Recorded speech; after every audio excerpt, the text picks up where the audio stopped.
And these are your leaders, in whichever, and you're also leaders in your own way. So I want to request that we will give each and every candidate an opportunity to express themselves, even if you're not buying their ideologies. Si uko na ballot, tarehe ni 9. Si uende huko upeleke hiyo kisirani huko kwa ballot, tubalizane na hii maneno. But let's handle our people with decorum. Let's tell the whole world that Kisumu is not a hot spot. We are a cold spot. Yes. And we are people who respect dignity, and we are people who really value a lot in terms of human rights. Are we together? Yes. So to me that is what is more important. So candidates watapata nafasi ya kutuhusisha so that we know what they stand for. Then you'll also have an opportunity to do what? To ask questions. Are we together? Utauliza maswali. And I want to also to gauge on something. Assembly, we only have 2 languages. Gani na gani? Koro onge gimoro kane ng'ato duoko penjo kang'o?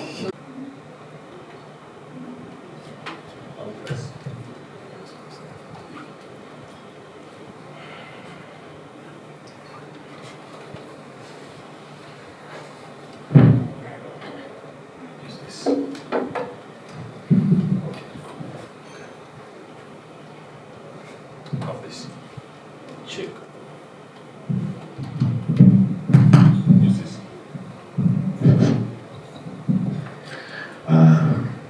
Good morning, ladies and gentlemen. To our panelists, the organizers of this event, it's a very great opportunity for some of us just to talk to our audience and to express ourselves and to tell them what you have done and what you're just about to do next. So I don't take it for granted.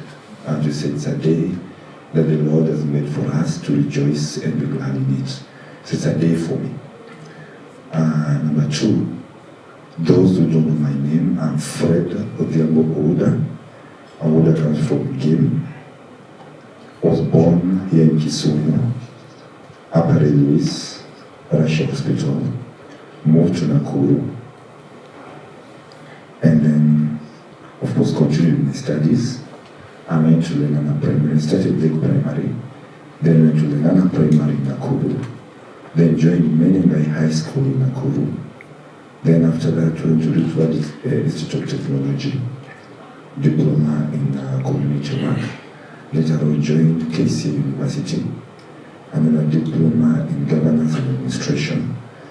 Continued my studies at KC University, and of course, graduated again in a degree Bachelor of Science and Public Management.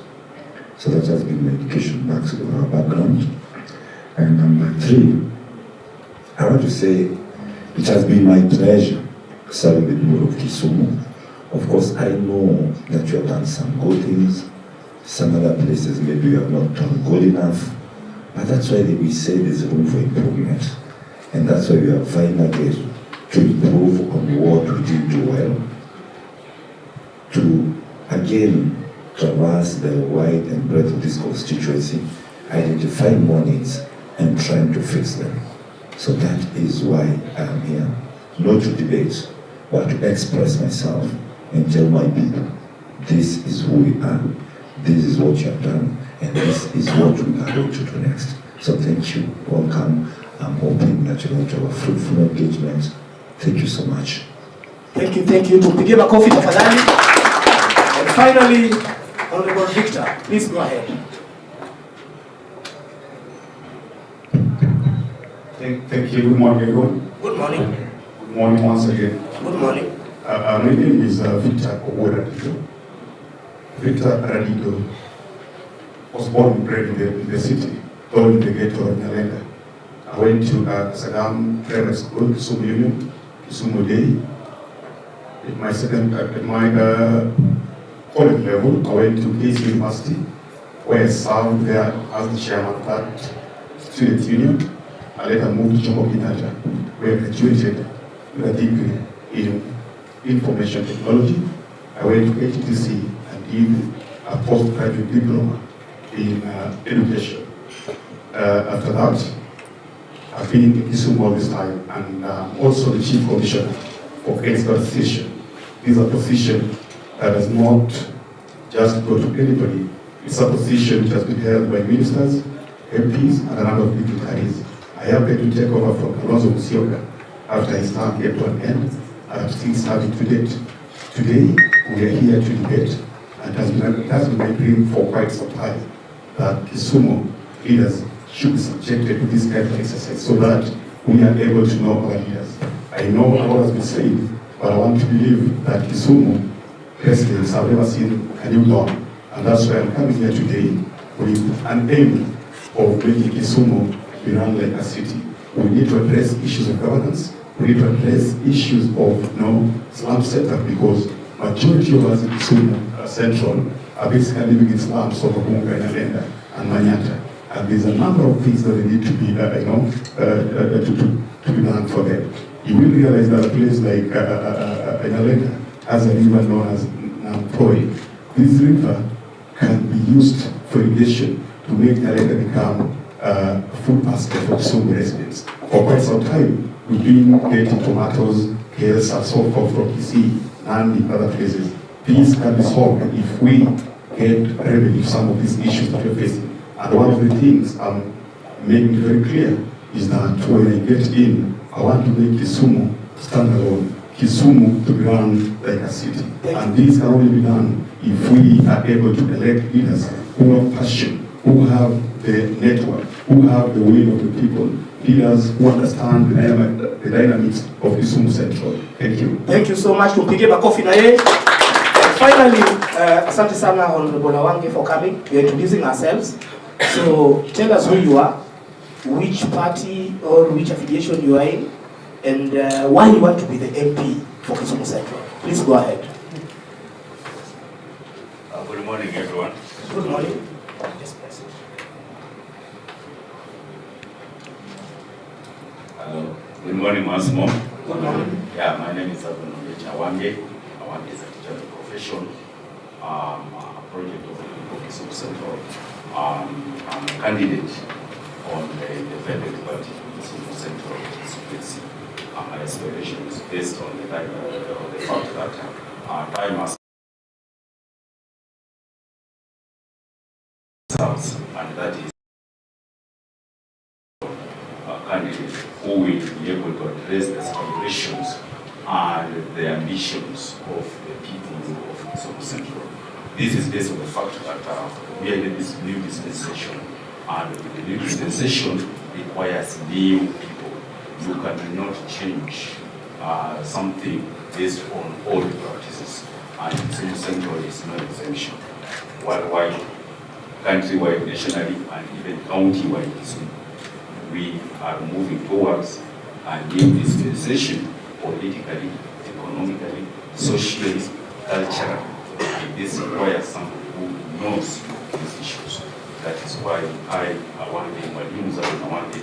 I am in the ballot as a project of the people of Kisumu Central. Thank you. Thank you so much. Tupige makofi. Very well.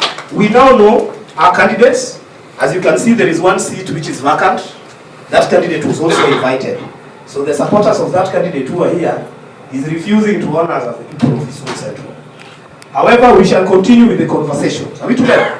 So, we've had our leaders speak. They have vision for this town, and indeed they are passionate about this town. That is why they've taken time to come and have a conversation with us in line with our constitution. Article 1 has given us the power, and we are supposed to use that power directly or indirectly through our democratically elected representatives. And let's take cognizance of the word what? Democratic. To me, that is very, very key. Now, there is a lot that is happening, honorable members, in this city. The first question, which was sent by the informal sector, is how do you intend to deal with SMEs? This is a very, very important thing. And if it is true you've been in this town, then all of us probably we went to school because of SMEs. So what is this thing that you as a candidate would want to do to ensure that indeed the SMEs are protected in Kisumu Central? So Victor, I want you to take that first question. Thank you. You also take obvious the fact that SMEs, that is the kind of traders you actually have today. There's small business, societies in the beginning of the city. You understand that for some time they've not been able to settle in the right places. You will remember some 2 years back when there was demolition. Some of these people were not given the opportunity to locate fairly, and they were just told move, and they moved. So one thing I need to do once I get to the office, first and foremost, they need to be empowered. How will we empower them?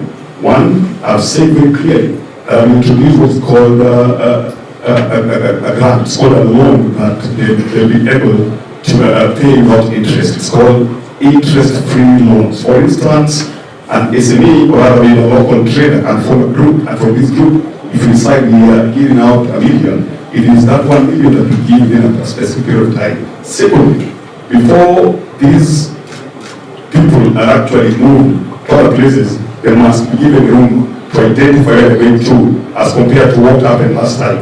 These will be protected, and it's very unfair and unfortunate that by that time, the leader who elected decided not to take any action. In fact, what they were saying was very unfortunate that they cannot regard what Baba has talked about. They cannot regard what the government has talked about. That is called irresponsibility. As a leader, you must take charge and ensure that those who have elected you are properly protected. I will ensure they are protected. I will empower them to give them these loans that are free interest loans. Thank you so much. Thank you, Victor. Brian, you have in this city the conversations about SMEs.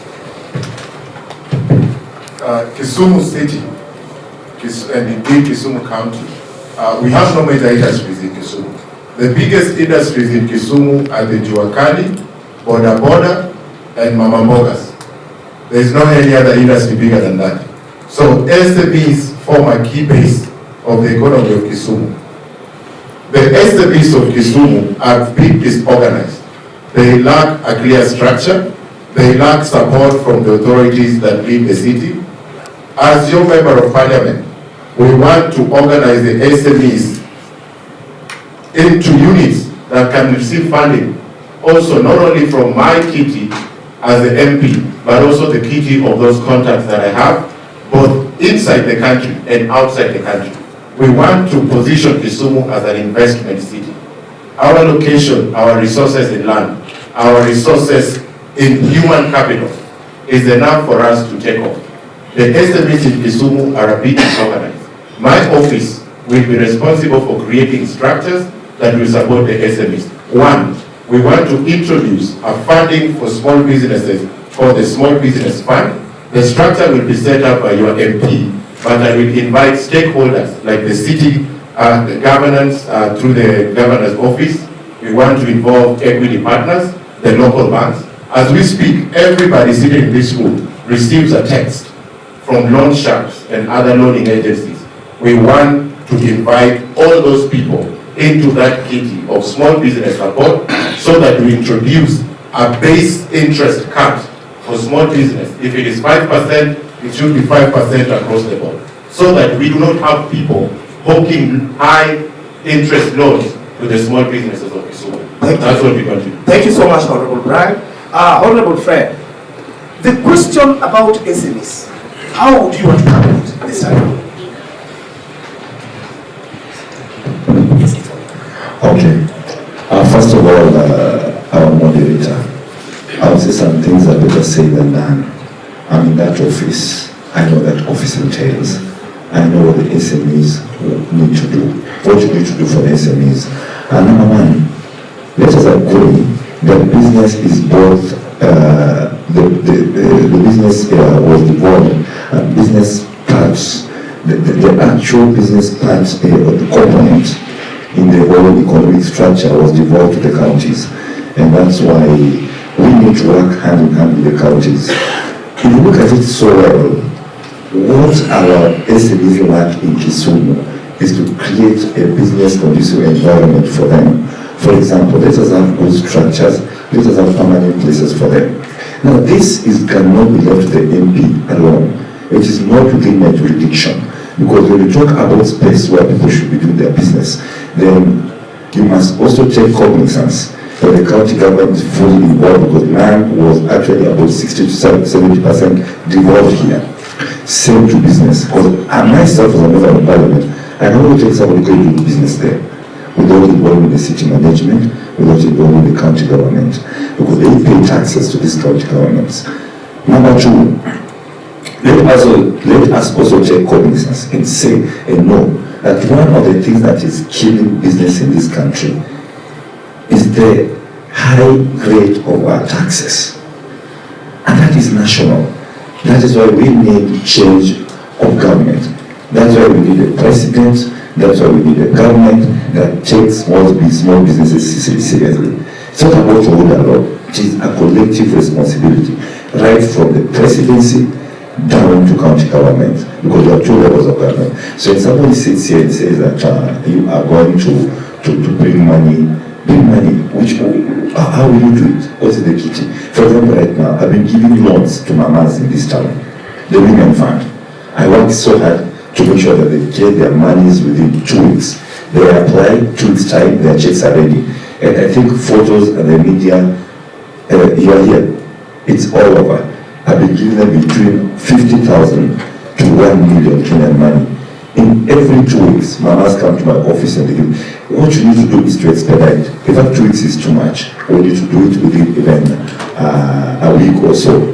So just creating an environment as a member of parliament, because it's, for me to say that I'm going to get money to my pocket and support this government, yes, I do in a case or two, but it has to be structured. It has to be structured. It has to be national and county. We have to work collectively to help our small business enterprises in this town. Thank you so much. Honorable Eliud, go ahead. Thank you. I must confess, I'm very bothered. My friends, I didn't hear. Let me say, we need practical and deliberate plans to sort our issues. I've tried to be very attentive to my partners here, and even to Jube, with all due respect, I expected you well more of what you've done, but you've had the opportunity. Fortunately, I can say I've had more of scapegoats and excuses. Honorable Eliud, the SME question, how do you intend? Very sweet and very briefly. Now, what ails our SMEs? I would say one is uncertainty, and I should this to the county government. The fear of demolitions, high levies. If you have a shop, what you have to pay is just too much. What is paid annually, and none took into fact of even the COVID issues. So that is what ails us. What are some of the opportunities that you can seize? For the youth, you have like Youth Enterprise Development Fund. We have this opportunity, but are hardly seized for. We find no one fights for them. So this money is being taken back to Nairobi. Some of the solutions, purely it is empowerment. How can we empower our SMEs? For my part, I dedicated this and attracted a lot of debate. I even committed for our businessman. I know how to generate funds, given opportunity. Our problem is serious. I dedicated near tune of 100% of the LP salary to be devolved, LP's office to be devolved, so that our people can have a chance. And I'll be very precise on this. You can get a trolley, get eggs, get smokies, start up a life. So, as I close, what I've done about it. Personally, I've been to Parliament. I did the youth committee that is concerned with the youth. I did present a mail. But unfortunately, it's better done when you're in the office than outside here. Thank you for that. Mwalimu Awani, the question about SMEs. Thank you, moderator. The SMEs is an industry that you can ignore at your own peril. It is what drives Kisumu. Many of us in this hall actually were educated through those SMEs, and politically due to the political upheavals in Kisumu, many industries collapsed. The only industry that is remaining is the SME. And unfortunately, this SME is characterized by a lot of bottlenecks. There is a lot of bottlenecks in terms of licensing. You know the factors of production, land, capital, labor, and entrepreneurship. Sometimes the issue of land has not been flexible. Many of our mama mbogas and many of our small businesses have been removed every time from one place to another. We need legislation. We need legislation which states that these people should be here, and the people who are supposed to be in that particular place must be bona fide traders. What we have is corruption. We see that people are removed, let's say, from Kibuye market to Corona market. By the time they are coming back to Kibuye market, those stalls have been given to different people who are connected to the powers that be politically. These must stop. We must address the genuine traders who are supposed to be in that particular area and ensure that they have land where they can do their businesses and ensure that the rents are easy. What we have is those bureaucrats. They own those stores, and after owning those stores, they do what? They lease them out in terms of renting. We have legislations that will stop this bureaucracy and development. Secondly, the issue of capital. Capital has not been flowing effectively into our people compared to other regions. I have been able to work in Rift Valley. I've been able to work in Central. You see the people doing small businesses there are more empowered financially compared to ours. Ours are characterized by sharks, platinum, Izwe, Mshwari, Furiza, and the rest. The end result is that most of these people have their wares auctioned. This brings poverty. Poverty is equating poverty because now they cannot pay those. Thank you for that. Thank you for that. Well put. Now, two more questions, then I will open it up to the plenary. Brian, CDF. We are aware, of course, some of us have gone to court about CDF being given to a legislature, somebody is supposed to play an oversight role. Now that CDF is still allocated in the office of the Member of Parliament, what are your plans with the national government's constituency development plans? Asante sana Bwana Moderator. The CDF funding is a very thorny issue in Kisumu Central Constituency. During our campaigns and as we engage the people, I find myself doing more of a civic education to our people than what we should be doing talking on issues. Because the people are not aware. Even the amount of CDF that the Honorable Member of Parliament receives, the CDF kitty is close to 150 million Kenyan shillings every 12 months. And in 5 years, it's slightly above 750 million, almost 800 million. That is CDF funding. The CDF funding is essentially money meant for the people of Kisumu. It should be producing our schools. And if you look at Kisumu Central as we speak, when you go to Arena, when you go to MMSHA, Aria Primary, Lake Primary, Pandipied, Jeromino, Nigosi, all these schools are filled to capacity, filled to the door. The desks in those schools are arranged all the way to the door. The population of Kisumu has increased. Our schools have remained the same. We have not added any new school in the last several years. The Member of Parliament, we have to give credit, has added some few classrooms in certain schools. But our numbers require that we build new schools. We are going to build new schools in Kisumu Central using the CDF money, which is a financing that is already there.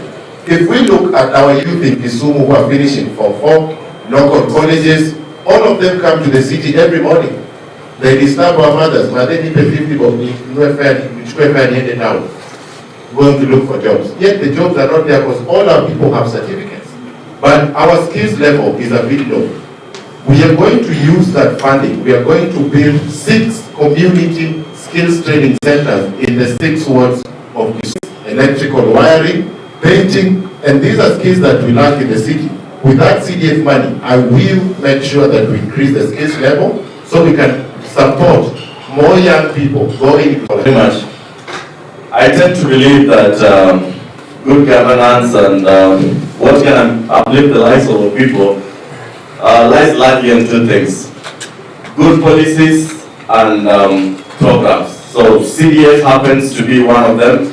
I believe it was brought into force to mitigate poverty, and given the period we've covered, we really shouldn't be over-relying on CDF, if I may. Well, according to that of it should be 2014, the MP's office, and the MP was actually reduced to be more of a watchdog to the CDF pattern for, okay, as it still is, as we speak today, is that he still remains a patron of CDF activities. So there's much I can say of CDF, but let me take for instance about the education. I've seen my MP try to his capacity in dealing with the educational bursaries, and I can say pongezi mheshimiwa, but again, looking at the, I'll be fair, looking at the, It's fine. That's the conversation we want. Yes. Looking at the educational needs of our people, we have around 25,000 needy students. CDF can only address probably around 1,500. So even however much you stretch Mheshimiwa, let us start looking away from the box, away from CDF. That would be my proposal, because where do you want to take the 2,500 of our students who need CDF? So to that extent, I would be so changed if you want me to discuss CDF to liberate us. Thank you for that. Mwalimu mwenyewe awaki CDF. Yeah, CDF was brought because of outcry. The people were always looking unto the MP to assist, and our MPs went to Parliament and say, we need a kitty where we can also assist. The problem is that after bringing this kitty, our people in Nyanza, we have always complained that the CDF is not assisting us. Where due is given, where credit is given, we can give it. The MP has tried his level best, but we can do better. You have done your part, now we can do better. Let us not be pointing finger to the national government. Let us budget with this small kitty that we have been given. If this kitty we have been given to improve on issues of education, how are we going to utilize it? Building classrooms in a city is not enough. We must do more. We must ensure that those classrooms, the people that are going through those classrooms, manage to transit from one level to another. I've done statistics as a teacher, the level of dropout rate in Kisumu Central is very, very high, being the city. Most of these boys were saying doing border here, they're doing what? Most of them could not transit from one level to another, even polytechnics. So CDF, we must budget and ensure that the money that is allocated for the bursaries, goes to the authentic students of Kisumu Central. What we have is sometimes people imported from other areas. That is the tragedy we are having as a town. You become an MP, and let's say I am from Kanyamkago, I go bring people from Kanyamkago to take what? The bursary. We must stop that. We must ensure that the people getting bursaries are bona fide. And the bursary should be commensurating. Giving 3,000 to somebody going to Alliance Girls from Ubunga is not going to assist. We must look at what this girl going to Alliance Girls require. Not telling the girl from Alliance, come down to our Rajibogo because you can afford that fees for our Rajibogo. Thank you. Fair enough. All right. Victor. Yes. Let's have a conversation about this. Thank you, moderator. I think that's an issue that has been discussed, and when you walk, people complain about the CDF. Before CDF, I think CDF was brought in by the leadership of Honorable Moi Kibaki, and before then the APs were surviving. But after that, things became a bit difficult, because CDF was specifically meant to deal with four main issues. One is to deal with education, 2, health, 3 should be issues of rural roads, and 4 should be the issues of course, maybe some infrastructure. So now you realize that currently, within this financial year, like last 3 financial years, we've been getting about 139, 140 million. 140 million, if well used, prudently used, it can help support our young people in these school setups. One, I've said very categorically that Mheshimiwa has done his best, but to be very honest, there are a number of things that is not done. Because if you ask yourself, in Kisumu Central, I don't think if there is any bus which has been funded by the CDF, and if there is any, maybe I can be corrected. If you go to a place like Nyakach, there are many school buses which are funded by the CDF. If you go to a number of places, you'll realize that people are building schools, of course, and give credit because Mheshimiwa Uda has done a number of improvement in some schools. Improvement, not building schools. He's building one in Kusao, which is actually not complete. It might be completed maybe when you get in. You will realize that, for instance, when I came to a school, Kerubuya Secondary School, which has students who are transiting from one level to another. These are the kind of leadership we want. We want schools to be built. We want classrooms to be expanded. We want teachers to be taken care of. Here when Awangi, who is also my company, talk about schools and not talk about teachers. Teachers are crying. They no longer have education days. When was the last time we had education days? We can locate part of that CDF kitty to support those issues. During our time, Moi era, I think there was Maziwa Nyayo that was being given on Tuesday and on Thursday. A student could ask between going to school and staying at home, where they get food. I have said very well that part of that CDF, we must also provide free feeding program to some of these vulnerable schools within our community.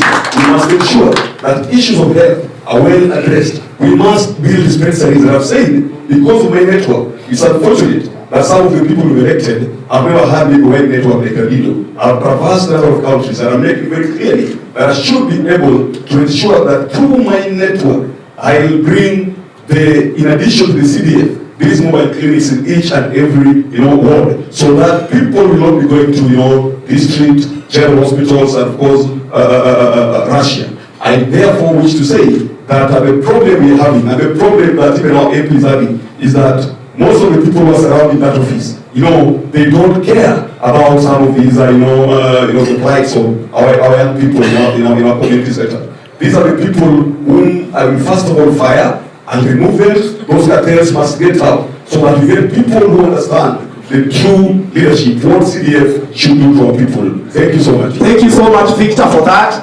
Honorable Fred Ouga, you are in the office. The questions about CDF have come up. You're vying for this position. What would you do differently, or what additional, regarding of all that has been said, what is this thing that you want to do? Thank you so much. You see me laughing because just I realized, apart from my colleague here, the other participants or rather my other competitors, maybe they don't understand what CDF entails. What is CDF? CDF is Constituency Development Fund. Who sits in the CDF? It's not me as a member of parliament. I think at some point after the elections of the year 2007, the whole act will change. So it was formulated by parliament, budget was changed by an act of parliament. Now we have a CEO in Nairobi who runs CDF.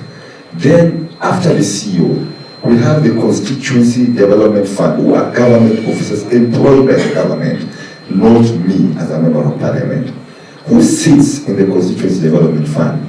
One of the members who sit there is the district accountant and the district commissioner, sub-county. Myself as a member of parliament, I have only 3 appointees in that committee. The rest are government officers. Take it to the bank or leave it. Myself as a member of parliament, since I became a member of parliament, I'm moderator, and my colleagues and my audience. Even if you ask me today how the color of the CDF checkbook looks like, I don't even know the color, because I don't even step. That CDF checkbook is not kept in the MP's office per se, as Radido will want to put it. It's any district commissioner's office, kept by the government, not myself. So it's good to know that. 3, what are the functions of the CDF? CDF has a vote. Vote number 1 is education, and that is strictly primary and secondary, and that is strictly only bursary and infrastructure. You cannot go beyond that. So even as you come in, Mr. Radido, don't go beyond the borders. You can't do health with the CDF money. Health is county government. It's really unfortunate. I travel and traversed, but I don't know how that one passed you. Roads, my dear participants, is not in the CDF. The roads went back to the counties, and then we formulated an act of parliament that will run the roads in this country. So we have the Roads Act, and that's we have Kenya, we have Kora, we have Kera. The only thing you can do is not using CDF money to do the roads. You can only use your network, the ones I have, to bring money from the national government to the entities either Kera or Kora to do the roads in the constituency they have done, which I'll explain later. Like the roads in Norway, that is my work, but I brought money, not from CDF. I actually mobilized money from the national government and gave them to Kera and Kora to do the roads, like the ones in Flamboyant, like the ones in Migosi, like the ones in Norway Estate. It's just my network. So roads is not in that vote. The other vote that is there, give me time so that I can tell them, maybe if they go to office, they should know how to tell these people. The other vote is thoughts, which is very minute. It's about 1.8 million to do a few things with it, and partly environment. The other vote that is there is the vote of how to manage the office. It has nothing much. If you expect you cannot do anything with the CDF money, that is not in that vote book. So the votes are only majorly education, sports a bit, bursary, environment a bit, and of course security a bit. Even the issues to do with power or electricity or the connectivity is not in CDF. You only have to use your connection to get money to fix power. Even in security, just a minute part of it. So don't go beyond that. Lastly, you talk about this money being 150 million. It is not 150 million. It's about 137 million. During COVID, for 2 years, it came down all the way to 80 million per financial year. Now it has gone back to 137. A bit of maths. Out of the 137, the total disbursement you can ever get from government is about 85%, which is 116 million. Out of the 116 million, take about 23 million of that money that will go back to national government in form of taxes. However much you want, you can never use it. To go back in form of taxes, because tax will be paid. It must go back. What do you remain with? Only 93 million. 93 million should be money used for management, for oversighting that money. There's a department doing it, M&E, that's monitoring and evaluation. And then the rest goes to development. Give credit to. I've touched every single school in this constituency, be it renovation, bring back. I found classes in the state. I mean, I fixed them back. Thank you. I've built new classrooms. I'm putting up a new school which is 85% through. If I come back to office and not Radido, I'll complete it definitely. Thank you. I mean, Thank you. I want to talk more and more. Thank you so much. Thank you so much. Again, I want to ask our colleagues, this dog is not supposed to be operated. And my brother, kindly rudi walk nje tena, just go back. And then kuna watu mtaongea na huko nje. This we are doing because we have to protect all of us. Are we together? We invited guys. So msione na tukia wengine.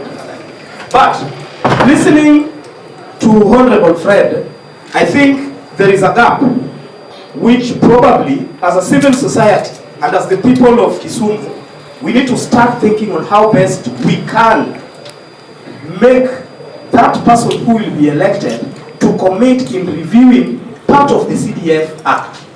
I am worried that a whooping 26 million can be taken back by the government in the name of taxes. So probably, and I want to challenge any one of you who will be here, please, when you're elected, we will have a meeting so that we find a way on how we can come up with some advisory opinion on why that needs to happen. I don't know what people think. That's quite a huge money, and I think that can help us. Are we together? We have talked about representation. We have talked about legislation. And the other thing that I have heard, which is very important, is there is some level of networking and collaboration which this office needs. Kisumu County or Kisumu Central Sub-County is boasting of several civil society organizations, like TEAM for instance. I want to challenge our leaders here, that if you get into this office, do a meeting with all non-state actors in this town. Because you CDF pesa CB, some of us are motivated to contest in this position because of what? CDF. And listening to the conversation going on here, hiyo pesa ni kidogo. But we have civil society organizations, TEAM, where I work for is an example. We have plan, we have one vision. They all have what? Resources. How do we find a way, guys, of ensuring that we bring this together? So that then tukiamua tunachapa project moja, tunachapa mpaka ilale huko. Ama namna gani? So now I want to move to the audience.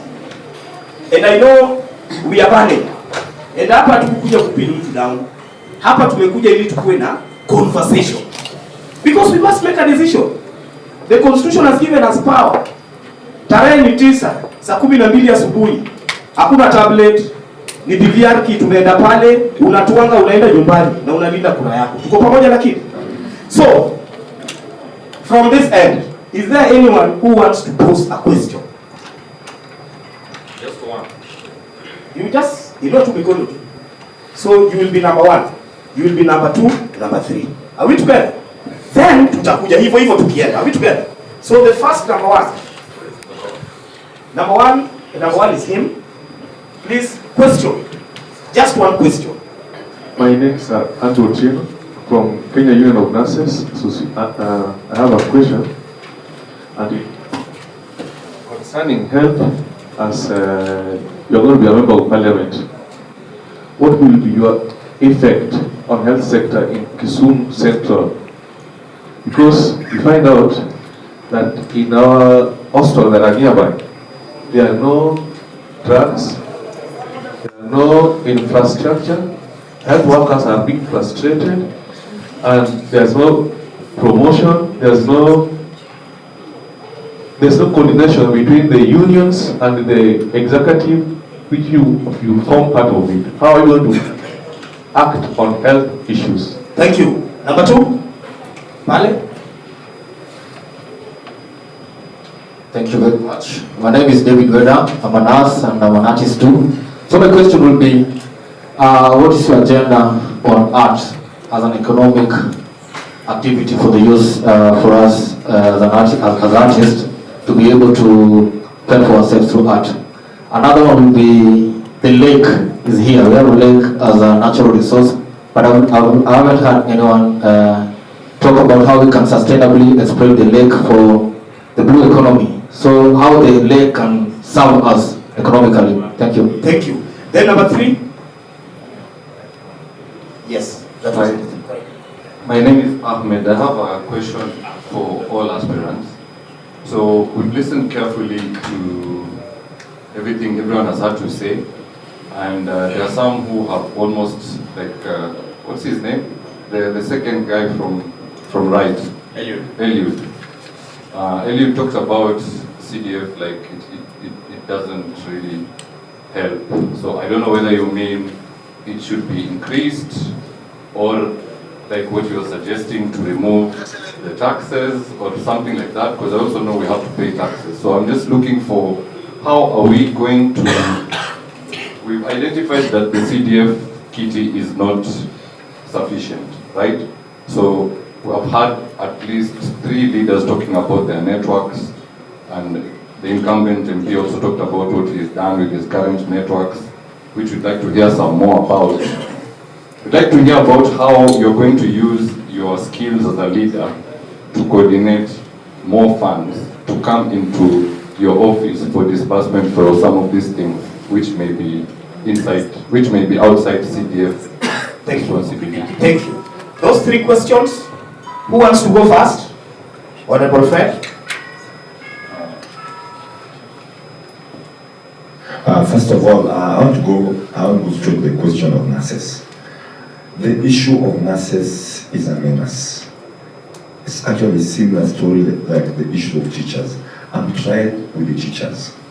But unfortunately, we must agree that we must have goodwill right from the national government to the county government. At some point, I thought that health should be taken back to the national government.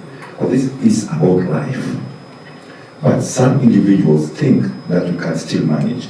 If we have to manage, that's why we need to elect a good president, because it has to start from there. Then you must have a good governor in the counties. Because as a member of parliament, if I want to sit here and say that I will take it up alone, I'll be lying to you. It has to be collective. So I pray that as we go into the next regime, we'll have a good president, and possibly we all know who he is, and then we go into county government, and then we have a good governor, which I pray that we're going to have a good, who can listen to the nurses, that can fix from the infrastructure of hospitals to stocking them with the drugs, to sorting out the nurses issue, because it's about our life. But I pray to you that as I go, I said you have a few gaps. As I go into office now, in the next regime, I can tell you, I'll be more aggressive. Be it what, I'll fight right from national government, and even if I'm going to remain alone, this thing has been a menace, and I pledge to do it, and make sure that the gap between the national and the county, the gap between the county and the nurses must be fixed. Through your unions, through your leadership, we must do it together as a team, because it's not about an MP alone, it has to be collective. Number two is the issue of CDF and my network. Thank you, my brother, for asking that question. I can tell you, through my network, I have managed to take 298 students to school, national school, provincial school, and I mean this. This is not about CDF. Every financial year, I raise between 7.8 million, between 6.8 million to 7.8 million to pay full school fees to the needy students under my personal initiative, personal, not CDF. And I managed most of them have scored very good grades, and they're now going to the university. Talk about network, that is good. Lastly is the issue of CDF inequality. That's why in my committee where I sit, which is the National Government Committee, I'm a member of that committee, I can tell you, we have fought so hard to make sure that this time around as you go back to Parliament, you must pass this law, because already in the second reading stage, whereby you must be given bursary commensurate to the population you have, the number of voters, the number of needy students, so that I don't get the same money like a certain MP maybe in Garissa or Mombasa, who maybe has only 3 schools in his constituency and about 10,000 students going to school. While me, personally, I have about 30,000 going to school. So we are trying to bring up some equality, we are trying to equalize the issuance of funds to the constituency, commensurate to their needs, so that you don't get the same money, all of us. And lastly, about the blue economy, I sat in the Agriculture Committee my first term in Parliament, and go to the records. If there's one person who pushed for the funds, it was the first 7 billion to be passed in the committee to come, brought down to the Lake region, so that we can put up infrastructures right from Bita all the way to Busia, Budalangi, Sioport. It's me. And managed to raise about 7.8 billion from our national budget to the blue economy, and that's why you can see most of these things being fixed. That is, I was part and parcel of that work. That is the committee where I sat. So give credit to me that on that level, this I will try. Can you please clap for me? Thank you. Thank you for that. Who wants to go next? Yes, and you go ahead. Very fast, I'll be very hesitant to clap. We must be very careful what to say here. Yeah, I think I like a lot my MP. He has a way, I don't want to say cunning, I'm looking for a better word, but he has a way of getting away with non-facts. When he talks about CDF, I hope you can hear me clearly. Yes, yes. He still remains the watchdog, as I said, and that is actually what we say, it's his oversight role. If the house is burning, he has a role. Alright? Secondly, I'll take it very personal to follow up even to the Parliament's answer, where my MP fought for the blue economy and we won 7 billion. And if you did that, I'll step down for you, because I'll share it. So, in a very quick way, my friend the nurses, I'm one of you, actually, if you didn't know, I'm a professional nurse. I've been in it, within, I didn't just know if I was to talk about my networks and all that. I've even practiced at Dubai. My initial, I like practical solutions for practical problems. Tell the nurses out there, we are safe in my hands. Number one, my initial proposal was to have Kisumu Central be run as an enterprise. What would that mean? NHIF, if you are an enterprise, the rates get subsided, and that is one way that our people would get universal cover.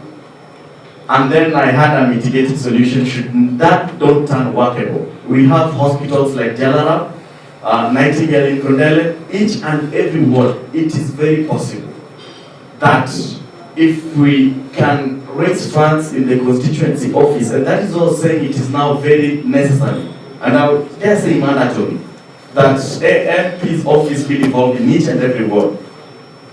We can get free treatment in such facilities just by having a voter's card to belong in Kisumu Central. I cannot be given very much lectures about health because that is my bread and butter. On the question of artists, like I said, practical solutions for practical problems. Let me take, for instance, one of our local doing well wasanii is Prince Inda. If I say I'm very okay to even part with 100% of my salary, on it, that is part of ways how I raise the little I can use to even campaign. When I call Prince Inda for an event, let's say police dog, we raise at a tune of 800,000 shillings, money equivalent to what MP gets paid in a month. That is just raised in a single day, say on Friday. Imagine this, my friends who are artists. If I booked Prince Inda for 6 months, Friday, Saturday, Sunday, 800,000 shillings being generated. Do your math. Now assume I go to Freddie Macadongo, and someone else, 3 wasanii. That is why I hate discussing CDF, because it was a way to mitigate poverty. I urge our people to start thinking not only outside the box. Forget the box. Let's stop thinking about CDF. The lake? I'll get to that because I've addressed the CDF question. Come to the lake. I get emotional about it because it's unfortunate. One time I was talking to a Kalenjin friend, and I told him, so you guys are farmers and so you guys eat a lot of beef. And then he said, you know what, you can just slaughter beef, but you can eat fish. And then I say, you know what, I'm not eating fish. Why? Fish is very expensive in my place. What is going on? The reason I'm championing for presidency of Raila Amolo Odinga is to get this level played out. Have you traveled by road on your way to Mombasa? You find the kind of fishes, should I say pieces? Unaona hizo samaki how big they are. Yet they don't have a lake that can be compared to what we have in Lake Victoria. That is the imbalancement in this playground. If we have refrigeration, here we have our roads workable, that the fish can be treated as a perishable equipment, a perishable trade tool, then those are the way we can unlock these things. So our people, I know, are gunning a lot about presidency of Raila. They think manna will be coming from heaven. No, I'm just saying let us have that level kind of playground. So we need the right roads, we need the right refrigeration to store the fishes. That is when we'll start realizing and appreciating fish as a local people. Thank you. Brian Lihanda, then Victor. Thank you very much for the questions. I like that we are engaging in issues. On the health issue, I think just like security, the health sector should be taken back to the national government. Because this is about people's lives. This is about paying of nurses, paying of professionals, promotions, like you say. I think our counties are not yet at that level where they can handle the responsibility that comes with the health sector. My mandate as a member of parliament will be to push for the health sector to be taken back to the national government, because our counties are simply using the health sector as places of minting money, of planting their cartels, of taking advantage of the health professionals. We have to take this service back to the national government. And I will push that as an MP. On the health as well, if you look at the local hospitals we have, our mothers, our wives, our sisters, they're giving birth on floors. Uko, wasakafu. They're giving, the beds are full. The doctors are not enough. The nurses. You go to the hospital at Russia or the Ramogi or Igonika, and the women are lined up on the floor with newborn babies. And our region is among the regions in Kenya with the highest rate of infant mortality. Our babies are dying more than any other place in Kenya. If you look at the counties in central Kenya, they're very small counties. Embu, Kirinyaga, every governor, the benchmark for a governor is building a level 4 referral hospital. If you look at Waikuru has built us this time round, Kaboko did, the governor of Embu is doing that, because they've set up a standard in the health sector and they know that that is where progress is. And now they can be confident and even again and say we have the numbers. They have the numbers because all their babies are making it home. But ours are not. Half of them are being lost at the hospital. We have to take this default function back to the government if our counties cannot be responsible for our health. That I will do as an MP. On the second issue about the arts and the lake resource, we have a huge pool of artists and creative communities in Kisumu that do not receive any help. I mentioned earlier that we are going to build 6 centers in the 6 wards. Those are 6 community centers that will train skills. There will also be social centers where artists can meet and engage in art. We are also going to use those centers also as CDF offices for the MP, so that the MP is present in every ward, handling those issues with artists and empowering them, not only in one, but also in a bit of resources through these networks that we've been talking about now. On the lake resource, as we speak, there is a huge boat MP who is being built down at the lake. And the current MP knows that, and we all know that. Our local people are not involved in that. We have South Africans, we have Zimbabweans building a boat at our lake. The whole place is fenced off for the local public and even the local youth who could be having skills. As an MP, I want to introduce in Parliament a youth employment bill, first, that will make sure that all companies and all businesses that are coming to Kisumu must have a mandate of hiring 30% of the locals in their businesses, so that facilities like the one we are having, like the lake, can also benefit our people. Boat building, when we improve the skills, we will include those people also working over there. Thank you. Fair enough. Okay. I'll not answer on the CDM. I'll do it quick. Just to finish on the lake resource. The lake resource is one of the biggest resources we have. We have water that's just lying there. Nobody's talking about it. We just bathe in it and sometimes dump refuse in it. But you look at countries like the Netherlands, which by God's grace I've been blessed to visit. Their biggest resource is water. They have nothing else. They use that water to capacity. And those are people we can engage. As your MP, every MP sitting in Parliament has a diplomatic passport, a passport that is different from all of yours.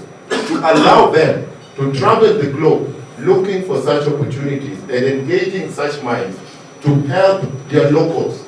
I don't know if the MP has done that, but that is what we intend to do in the coming 5 years. On the CDF issue and using networks, I also agree that the CDF is a facilitation fund. The MP or the person sitting in that office should use it to build structures and bring in other investors and other stakeholders to invest in the particular constituency.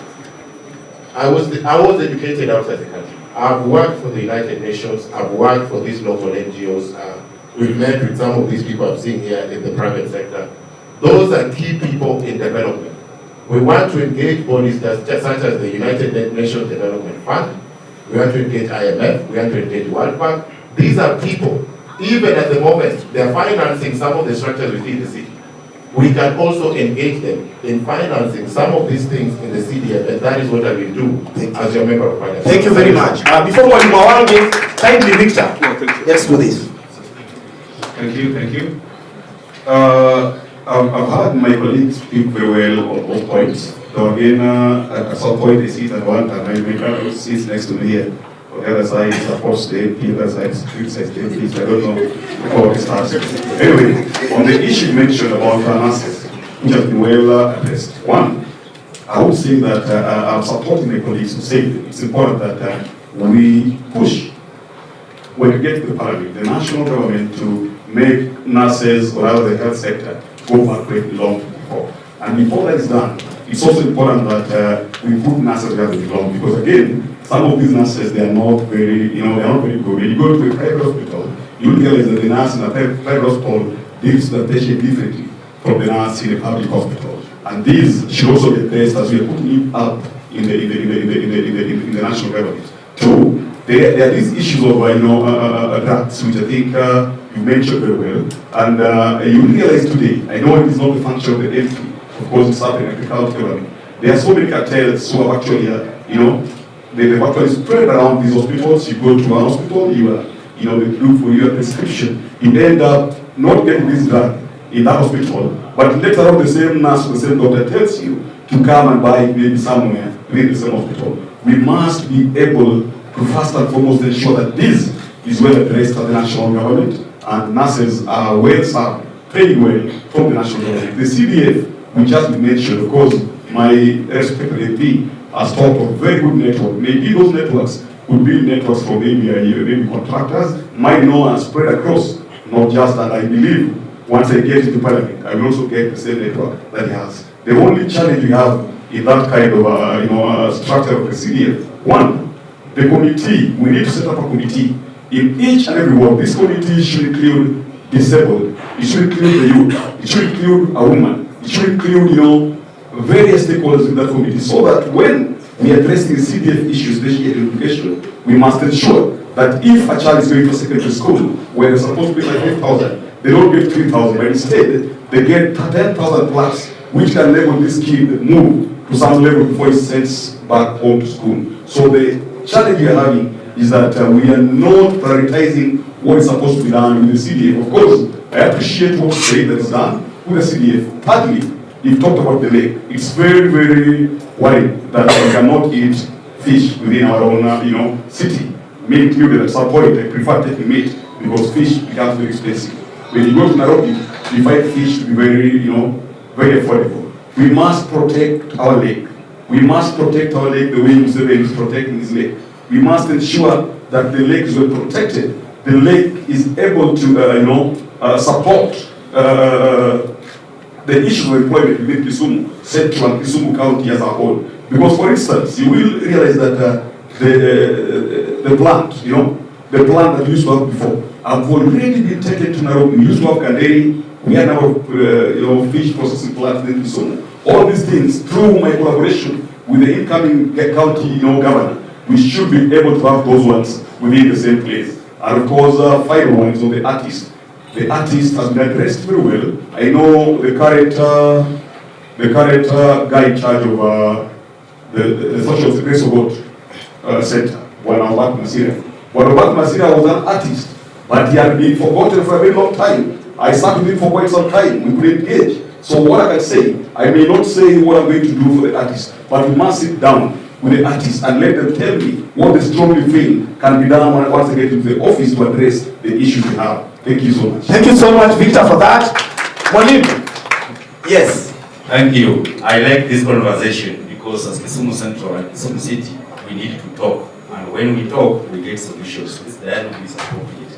And I want to say that I was a teacher at Kisumu Day. We give you the chance. And when we're giving you the chance, most of these youth could not proceed or are dying finally because nobody is identifying the talent.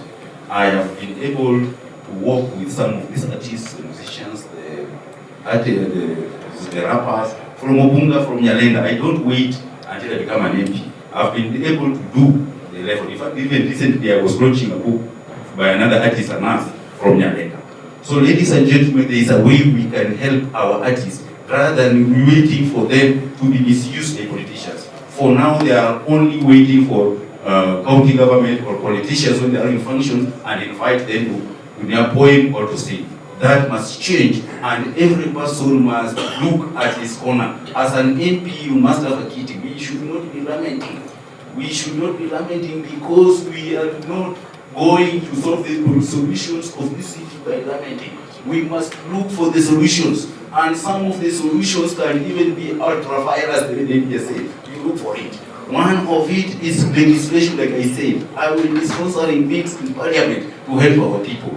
Most of the artists in Kenya are from this region. How have we gone and assisted them? The Benga, the Rumba, and the rest. Then come to sports. Even the footballers. We don't even have a club in Kisumu City. We have a stadium here, but there is no club. There is no club in the Premier League. We must do something and identify these talents. We cannot be producing talents for other regions. Yet we have produced players who have played like college, who have played national. So the thing is, talent wastage is high in Kisumu Central because of poor leadership. And even the doctors. I am a unionist. And as a unionist, I sympathize with the unionists, the health workers. Recently, somebody had to die. A health worker who was a unionist died because of agitating for the rights of the fellow nurses. I think I'm right on that. We must avoid this situation because in Kisumu, the number of patients dying in Russia is very high. In county government, county district hospital, Lumumba, it's very, very high. We must look, even if it is not within our mandate, there is something called agitation. The MP must be able to agitate for people with this jurisdiction. When nurses are not happy, when clinical officers are not happy, the people who are suffering is who? The people. When the elephants are fighting, the people suffer is what? The grass. So when the nurses are fighting the government and there is always sacking, this must stop. The problem started with the new constitution, but then we must not now, we must now chase away the fox. After we have chased the fox, we can now warn the hen not to wander into the what? The forest. It was unfortunate the nurses were taken to the county government. They tried with us, the teachers. We told them, mtatuweza sisi walimu. Mnawatuweza. Then we remained in the county government. We were the national government. The nurses unfortunately went to county government, such that Isiolo pays doctors better than even Kisumu. Mandela has paid the nurses that has even increased. That must change. I am going to agitate because that is what I am earning a salary for. So nurses, worry not. You have got the right person who is going to agitate for you. This idea where people are sick and are going for medical tourism in Eldoret must stop. Our people, we have a referral hospital here, but the traffic is always to Eldoret hospital. This must stop. And I will engage the incoming government. You must treat our professionals better. This idea of good caskets passing with qualified doctors going to be buried at home, we people who have never assisted us must stop. And how do we do this? Respecting the teacher, respecting the nurses. And we can do it through agitation. The leg. We are tired of eating this China fish. We are tired of eating this China fish. We have a leg here. And we can help our fishermen by starting cooperatives. We can isolate that issue of CDF. If I come to the CDF also, we put some money in the CDF, start a cooperative society, because all these constituencies are bordering the lake. Help our fishermen. We cannot have this China fish hidden in containers there at Ubunga and quietly being sold at Konalebyo. These are the causes of more diseases in Nyanza and in Kisumu. We must tell the China that you should concentrate on building the roads, not giving us fish. Issues of fish should remain with the people. And again, now I will agitate and even sponsoring a bill in parliament. Trust me that I will speak in parliament. And thank you for organizing. Thank you for that. So before, just a minute, before. So there is something that, we are also getting questions online because we are online. And once I'm through with this, there is a question for you which will start for. Just a minute. I'll give you time. Now, listening to the gentleman here, I want to challenge them that whoever wins this seat should have an advisory team comprising of the people who are here.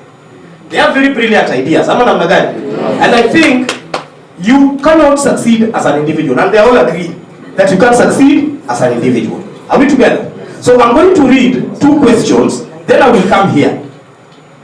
We will get 3 questions again.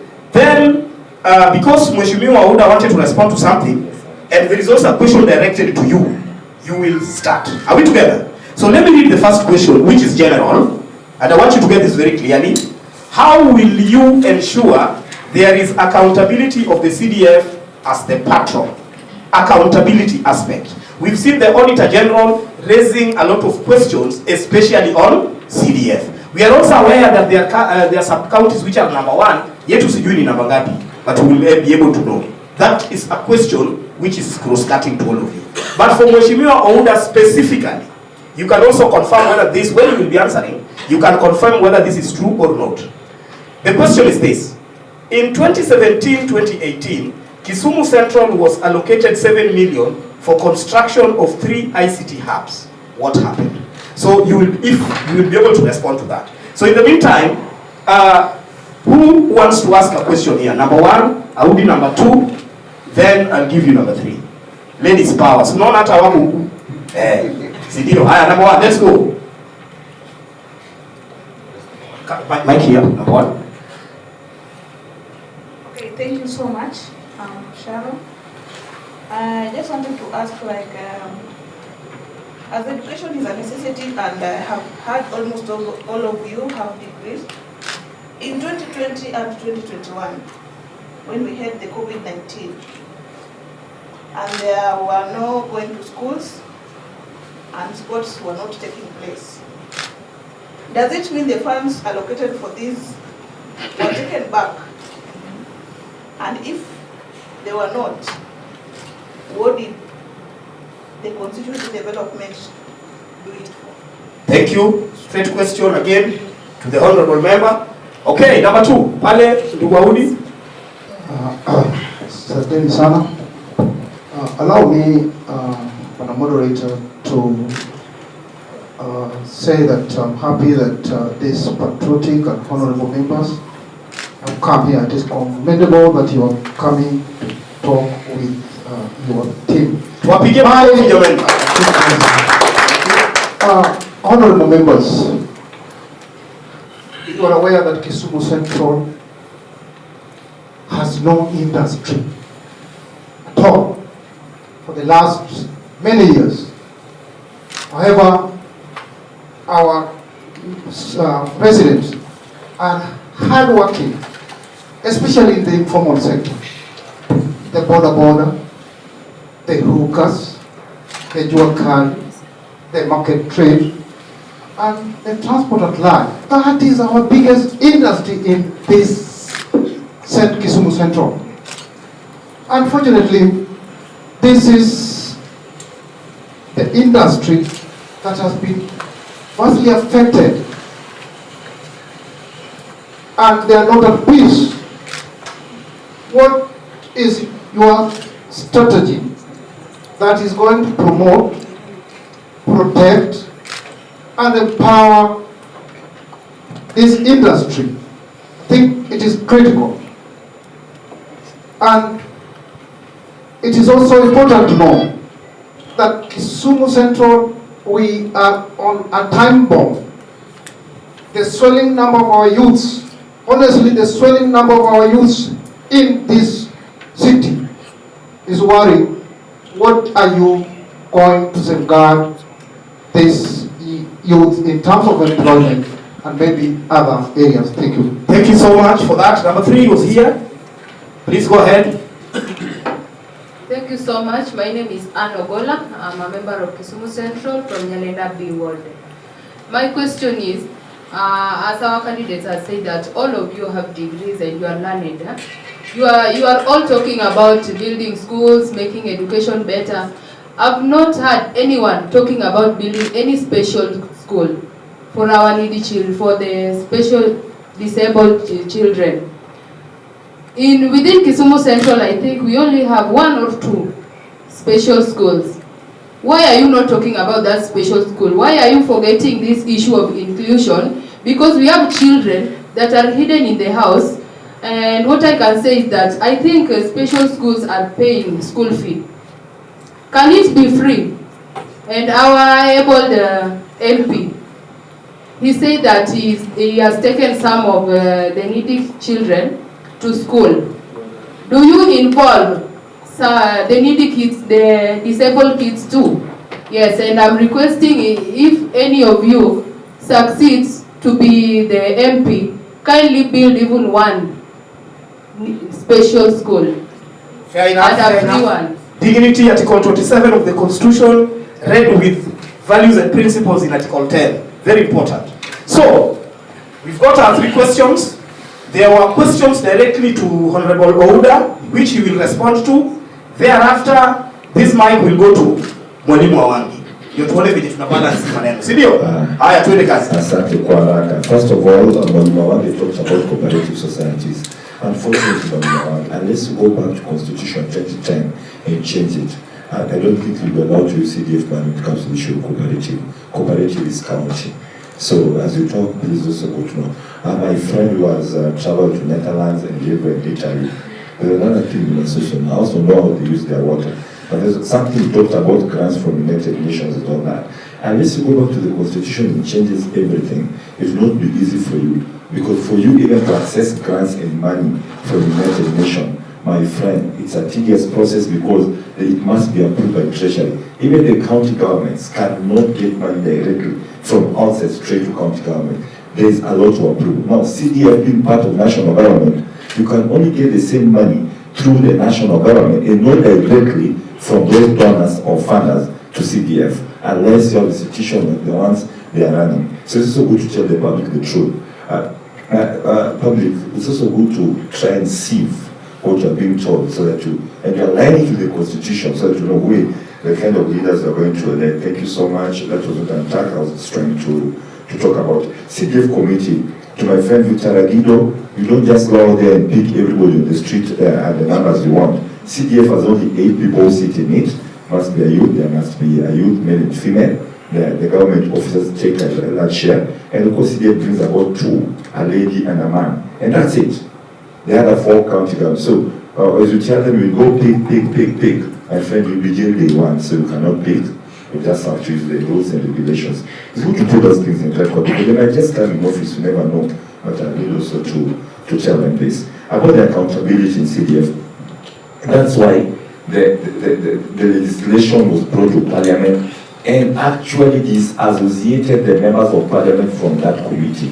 When CDF started, that man was so funny. It was being channeled directly to the MP's account. Then you choose what to do with it. That as time went by, they chose now to put proper legislation, brought a bill in Parliament, and now there's a clear cut. That's why I don't touch anything in that office. Yes, I remain the patron, but I don't run that fund. Sometimes I don't even know how much is in that account. But mine is to make sure that if you give me the number, if I give you the numbers or if the public, when you go out there for public participation, we normally ask people to present what they want us to do.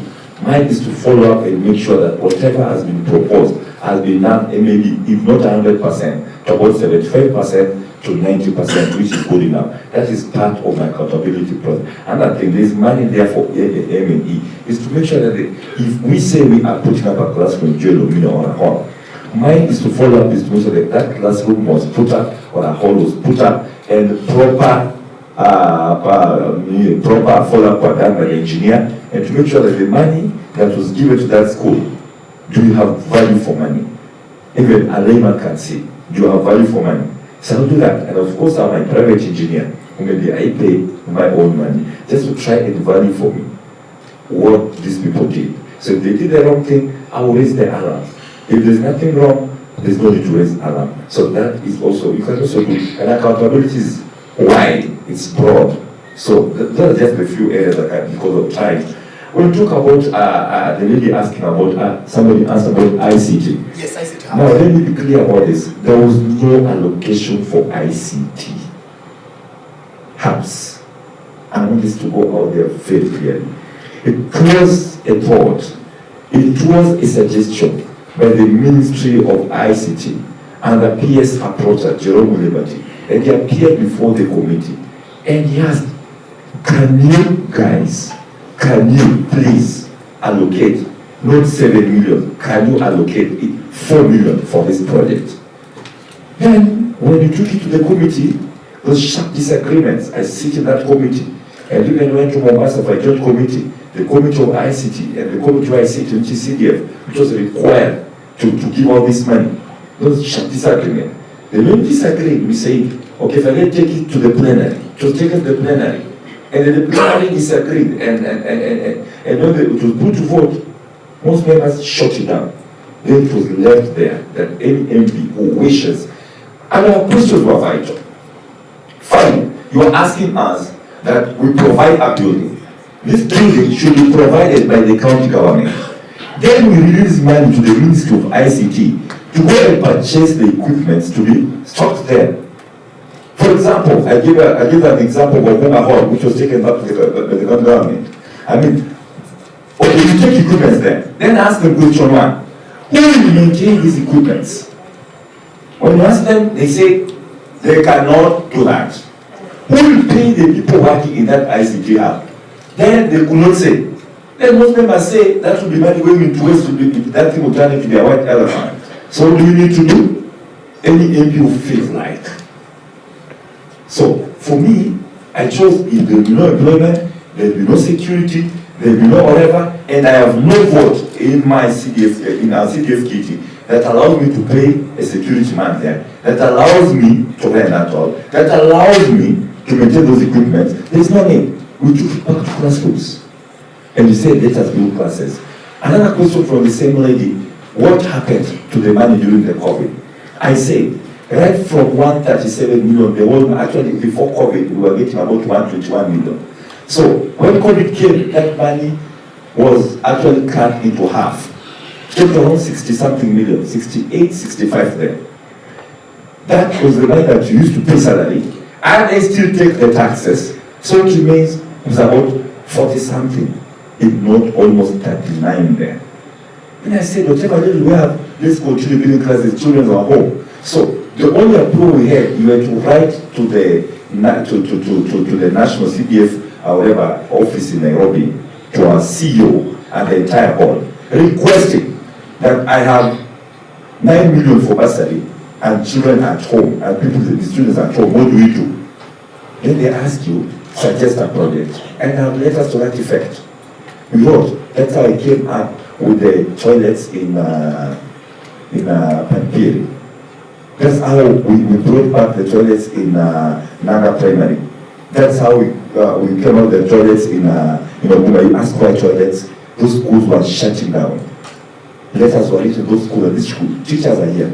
They were being told to shut down those schools because there are no toilets, children will die. So I said, as an emergency, and I have about 9 million, let's try and put up this, or whatever, laboratories in all these schools to try and fix them back. That's how we came up with that money. So that one was then taken back, but we were given approval to reallocate it to other projects. It can be audited, it's there in Nairobi. We did that. And lastly, because I think I'm the sitting member of parliament, industry, I cannot agree with you more.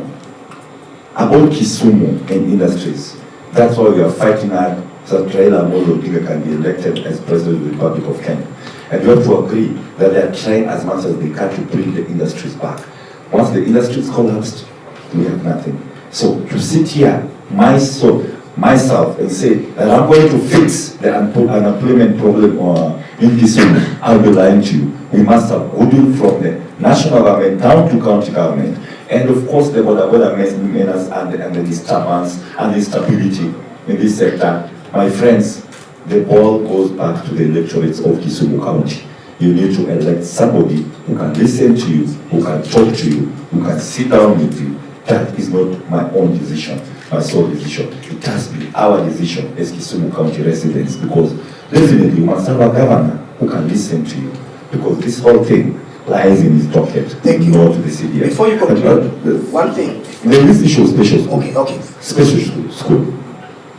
My dear sister, I have like 3 special cases that fell in my scholarship program, and I've done so much to try and help them. We have tried to upgrade the facility. On the issue of building a new facility, the problem in Kisumu Central is land. We don't have land. We don't have land to put up a new facility. What I would suggest, that as I go back to the office, whatever of the facilities we have already, we have enough land there. will do improvement. Whatever I'm doing in Kosao, whatever I did in Bishop Abiro, whatever I did in Kudo, I'll put up new classes, I'll put up new buildings, I'll try and actually upgrade or rather uplift the facility that is existing. But on putting up a new one, I am sorry. We have a problem of land. That's why I cannot even put a technical college here. Because they need 10 acres, we don't have the 10 acres. You may have the money, but you don't have the space for that. Thank you. Kindly, thank you so much. I guess. Very much. Mwalimu Wange, yeah, just to follow up on the issue of special schools, there are two actually. There are three.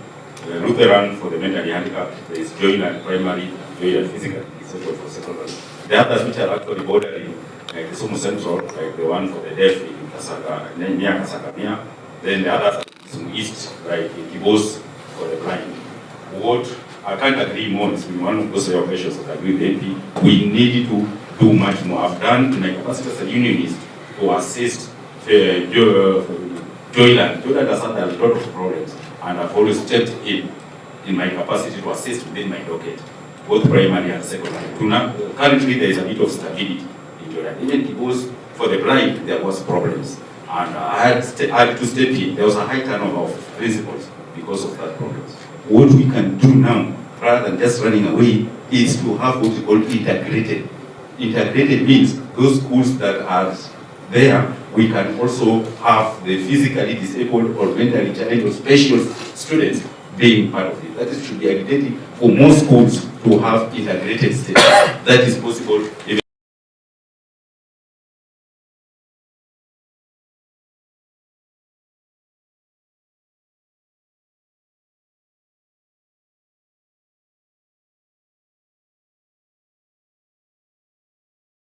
Do more about them, because the current ones which we are having here have students from all over the country. So we must be able to identify our own students and also give them more bursaries. It is a pity that the students or the children who have special needs, most of them in the slum areas, are not going to school because they do not have what?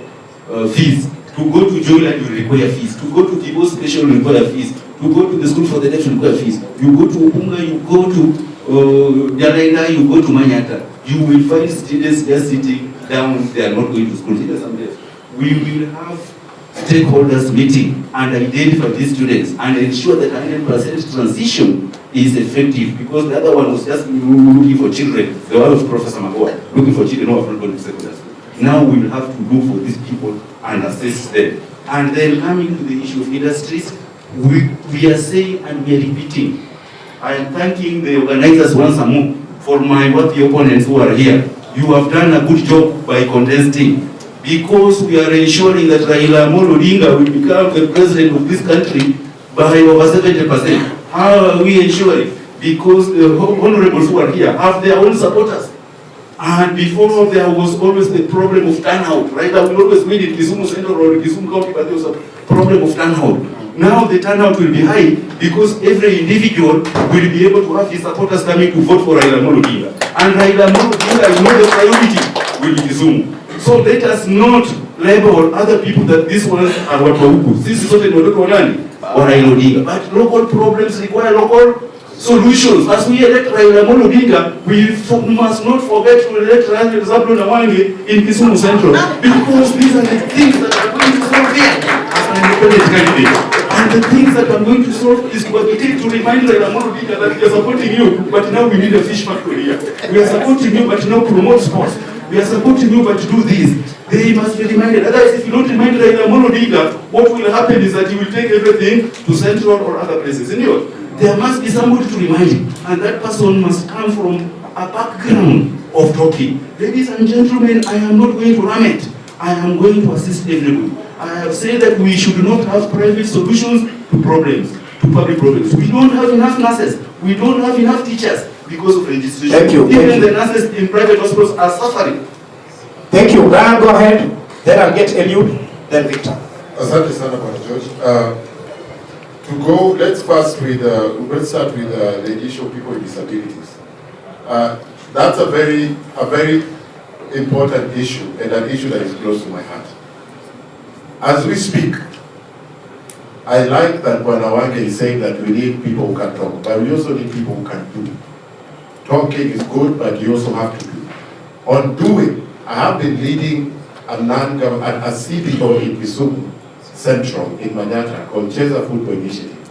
We use sports as a way to mentor the youth. We use sports as a way to also educate. As we speak, we have 12 students who have finished Form 4 in the various schools around. And actually, one of them goes to the Joyland School. So we've been helping in our small capacity as private citizens to better the condition of our people. When we speak of sports, which somebody mentioned here, Mwalimu also mentioned it, I support local football teams with equipment, football balls. I support coaches. I also provide them with training of football coaching because I am also a football coach. I have a UEFA B coaching license in football. So that is my strong point, and I've been already involved in that area of education, of mentorship, because the youth in Kisumu lack leaders who can hold their hand and show them the way. And that is what we want to do. On the issue of youth unemployment, well, Audi, thank you very much for this question, because my candidature is specifically because of that. I grew up in Manyata in the ghettos. I'm the son of Mzee Anjejo, Jake from Koyam. That's where I grew up. Most of the people I grew up with, they die here every 5 years in elections. They get shot, they get tear gas, they get injured. Our mothers pick them in hospitals. Most of them have gone into alcoholism, not because they're alcoholics, but because they lack leaders who can show them the way by action, who can hold their hands and tell them, we will take you to the police and register. We will get you into the military. We will get you into the NYS. These slots are there for the youth. Every region gets allocations for slots for the civil service, that is the police and the army. Our leaders who have been there, some of them sell these slots to their counterparts from other parts of the country. That's the reality. And we have to talk about that if we're going to talk about youth unemployment. It's a crisis. I'm vying for this position because the youth of Kisumu have been forgotten. And we have to start talking about that. So I'm the only person in this panel who is a member of the Azimio coalition headed by Raila Amolo Odinga. All of my counterparts here are independent candidates, for whatever reason.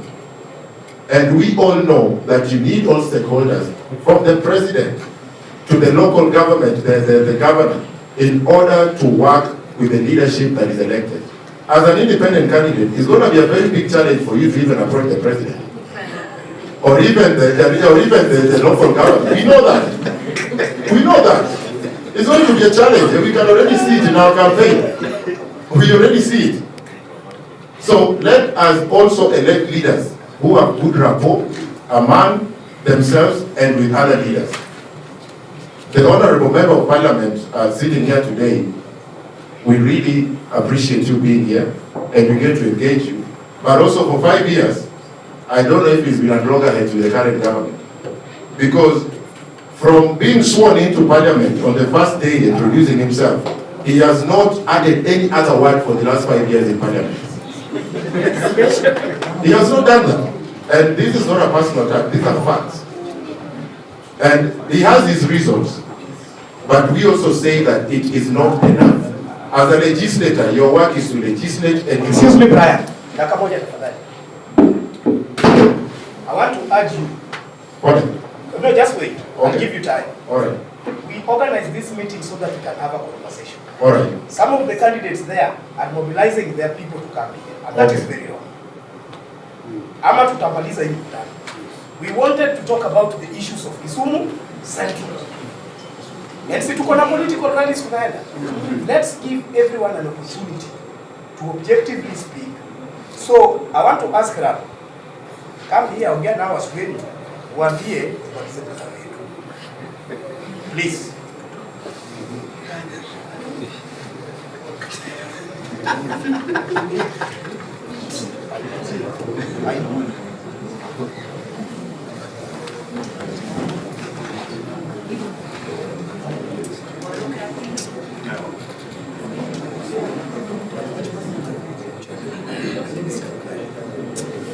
Let's proceed.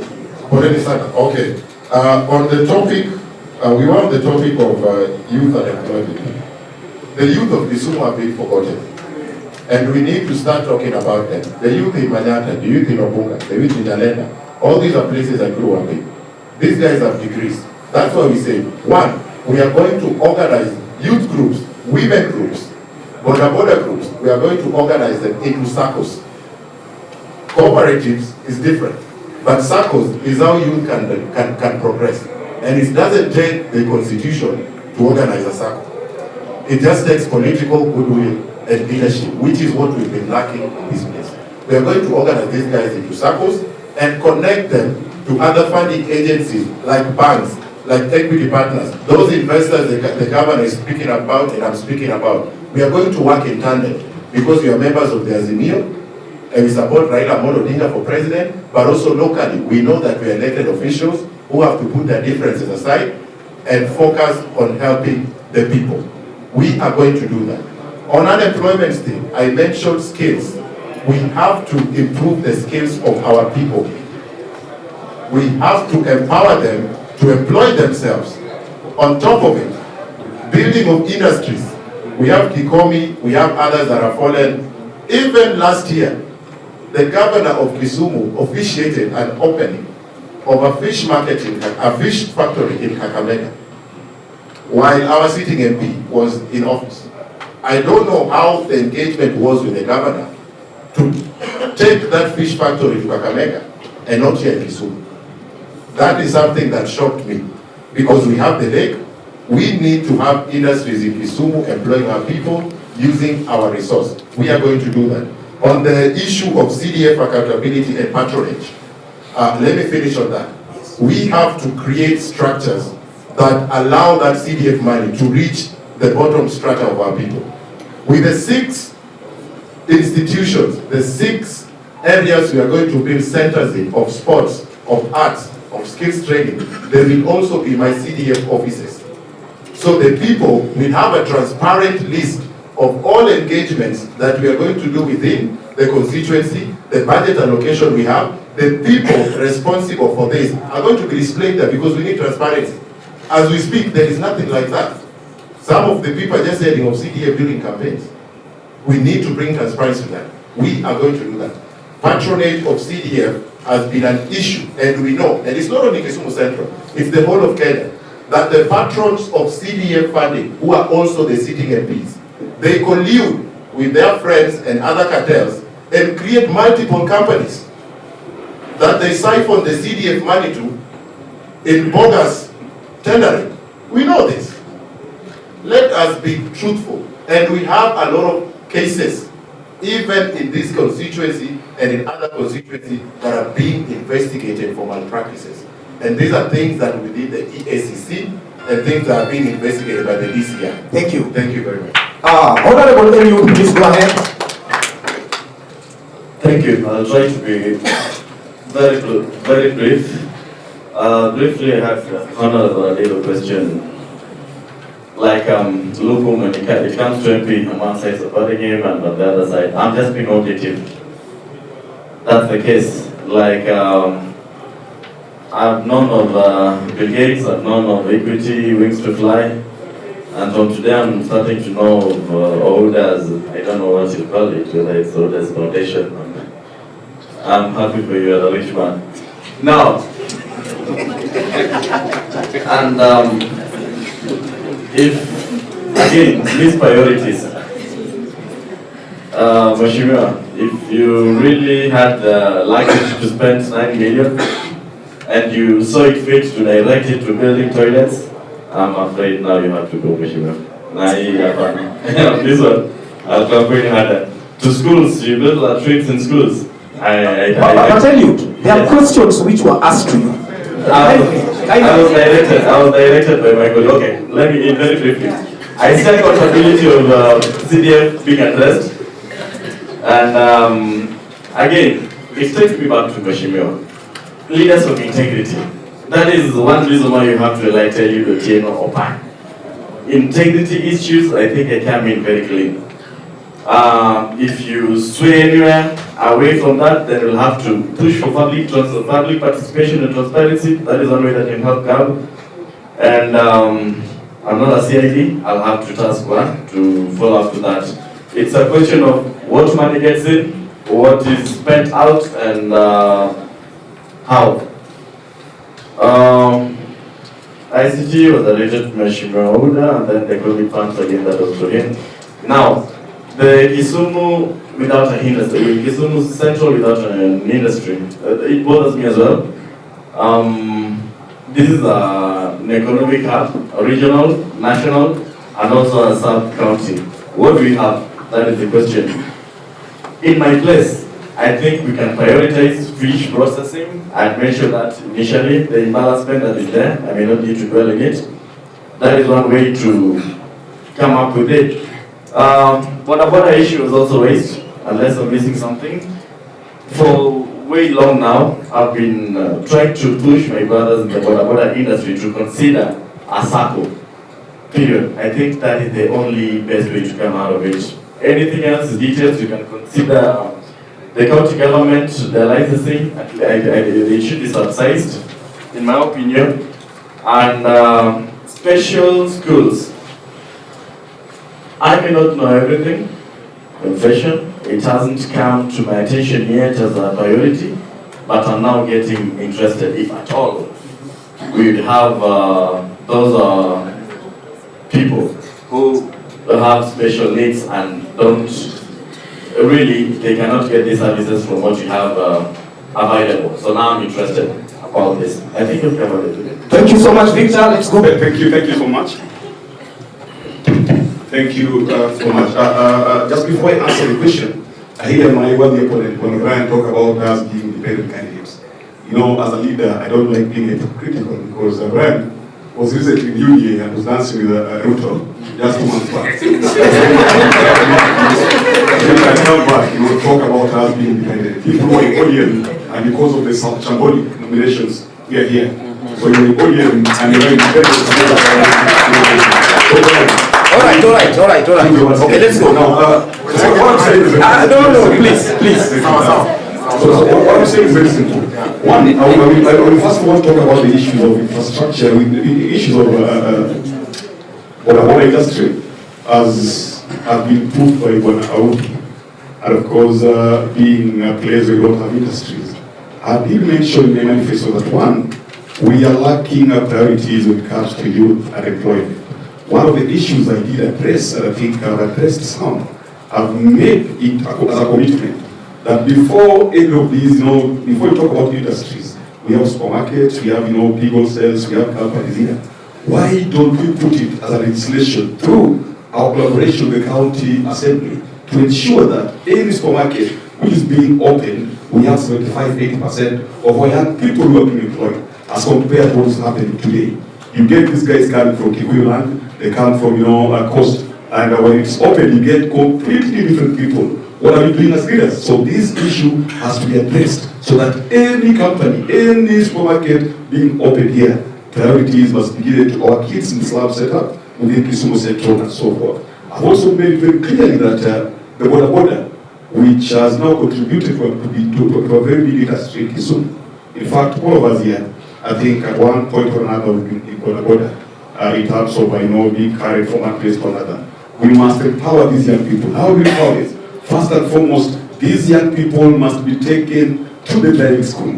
They must be taken to the driving school. They must give it some benchmarking exercise for those who have been lucky to go to Rwanda. You will realize that in a year, you will get less than 10 accidents within Rwanda because of the kind of setup, the kind of facilities which have been put by the Rwanda government. If we properly support this border industry by ensuring that they are trained, they know when they're supposed to have insurance, they know when they're supposed to have the license, they understand the lane they're supposed to follow. I believe we can get a lot from this because before then, these young people were getting into some of these, funny things. They were mugging outside, they were doing very funny things. But today, they are doing the business, but there's no kind of support. That's what I'm saying, that when I get into the office, I need to empower these young people. 3, I hear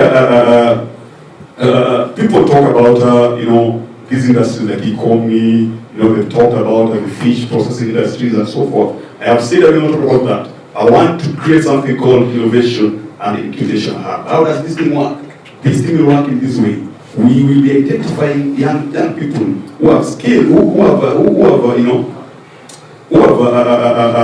knowledge, have just come from school, to at least give them some skills. Once you give you skill, we shall place you in some of these industries. If at all you're coming from the sector, you know how to do maybe repair a motor vehicle. We'll push you from that place and we'll take you to a different, a different industry, so that can be placed. Issue of internship. I know it has been a very big crisis from universities to some level. We need to look at ways of how we can put up that innovation hub to bring up our young people who can be properly given skills when they're given these internship. Going forward, you've mentioned the issue of the special schools. And I hear when one they talk about we need integration. I know Magadi Private School has got an integrated school because there are kids within Magadi Private School who actually put up in a different setup, but within the same school, so that during break time they are able to integrate with some of these normal students. From this integration, they are able to understand and be able to grow normally. That is what we are lacking. Lutheran, there is no integration. Joyland, of course, there is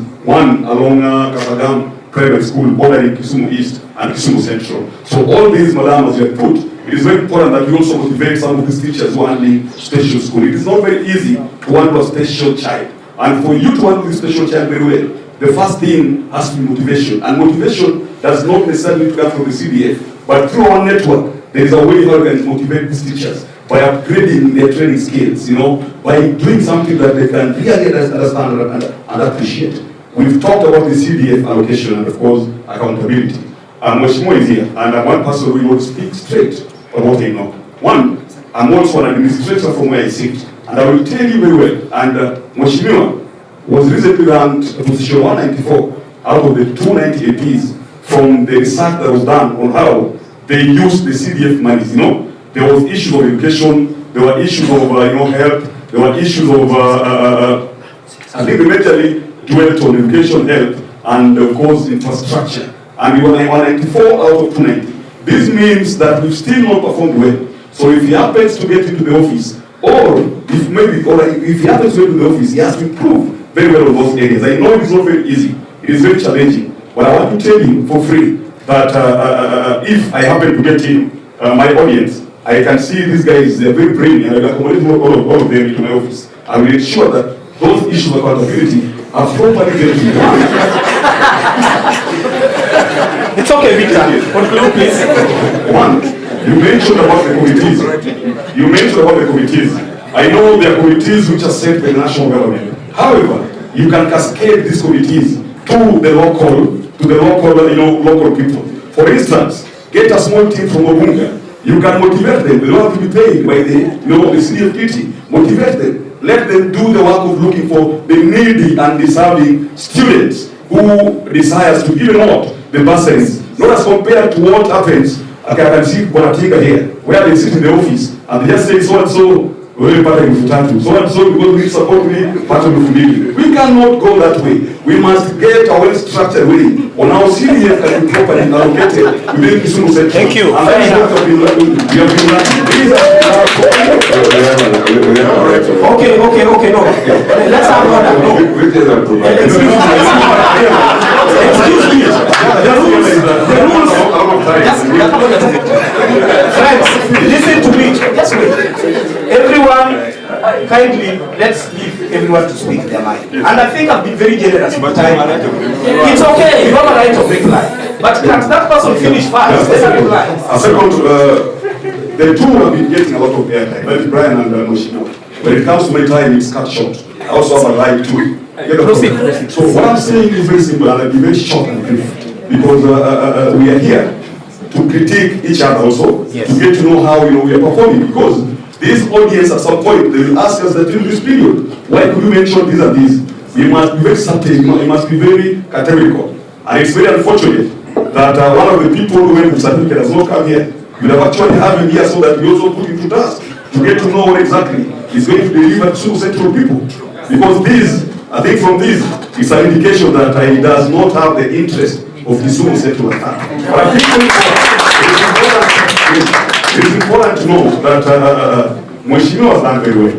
But there are areas that is not performed well. There is lack of prudence management of the CDF funds. It may not be coming from him. But again, the ball stops with him. The buck stops with him because he is the patron for the CDF. I mean, he is the patron. And he has a right to actually, sack whoever misuses the CDF money. So we are having a problem. You've talked about the 7 million that was given to the ICT. I know because of Mheshimiwa is also very good in propaganda. He's been able to defend this very well. But because we know very well that some allocation was given in this ICT, we shall find out so that at some point, if maybe another interview comes, we can have evidence rather than using rumors for now. Otherwise, without much ado, I want to thank you very, very much for giving that time. But let's speak the truth in this debate. Asante. Asante sana. Now, I know there are others whose names have been called, they deserve to reply. So I want to take the last 3 questions here. Are we together? Because time is also not on our side. Hatutaki kuingia mtu kampeni zake. And we were supposed to have ended by midday. So I'm going to take 3 questions here. The first question is from you, number 1, number 2, and number 3. Number 1. Thank you. Let's go ahead. Thank you. I'm Zedi Junior from Nyalenda B Neighborhood Planning Association. I know many of you know me. My first question. There's the issue of land regularization coming to the informal settlements. What are you planning to do? Because this is a national government issue. The other issue, to Mheshimiwa, while doing the CDM projects, do you want your public participation? Or do you just wake up and say, I'm going to live and pay toilets? Thank you. Okay, number 2, pale nyuma. My name is Ruth Emali Mulindi. I come from, I work with Cabinet, Kisumu Action Disability Development Network, and have issues about disability. And one thing I think, Mheshimiwa, I feel sad that Eliud would say that you've just heard about it. And I think we all live with disability. And it's very sad that we have no space for persons with disabilities. So one thing I would want to ask a question about SMEs. How are you going to handle the SMEs? Because we can't handle person with disability just like every other person. When you talk about women with women, young people, you need to say young people and young people with disability. Because a person with disability has double tragedy than any other person. When you're putting on a shoe, then my shoe as a disability person will charge me more. If you buy 5,000, then I would pay 10,000 to have my shoe fixed. Someone with calipers will have to make extra coins to be able to make their shoe fit so that they're able to walk. One other issue I would want to ask is about access. There is no access to the roads, access to buildings.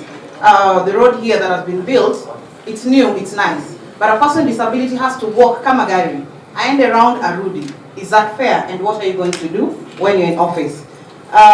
Even in this forum, I think it's quite unfair because I don't know if there's someone who is blind, deaf. We don't have an interpreter. We don't have someone who is no information on brain. So we are taking everyone as if persons with disability are not persons. Actually, you mentioned something. You say the word those people. They are people. They are our parents. They are our children. They are our mothers. You're sitting today on a seat and driving your chair. Get an accident. You get to the disability world. What will happen to you when someone calls you those people? So who are those people? They are people we are living with. How are you able to help them be access to schools? Their children at home, like she was saying, they're in the houses, they're being locked in. What are we doing about these children to access school? We are saying we have inclusion in schools.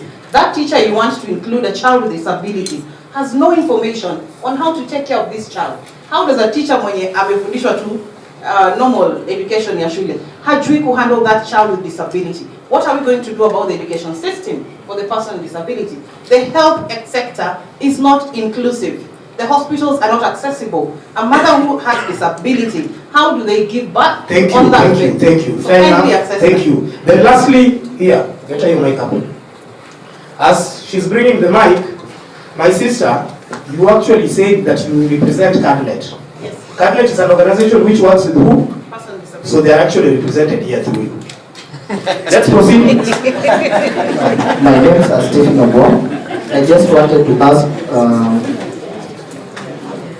a question here.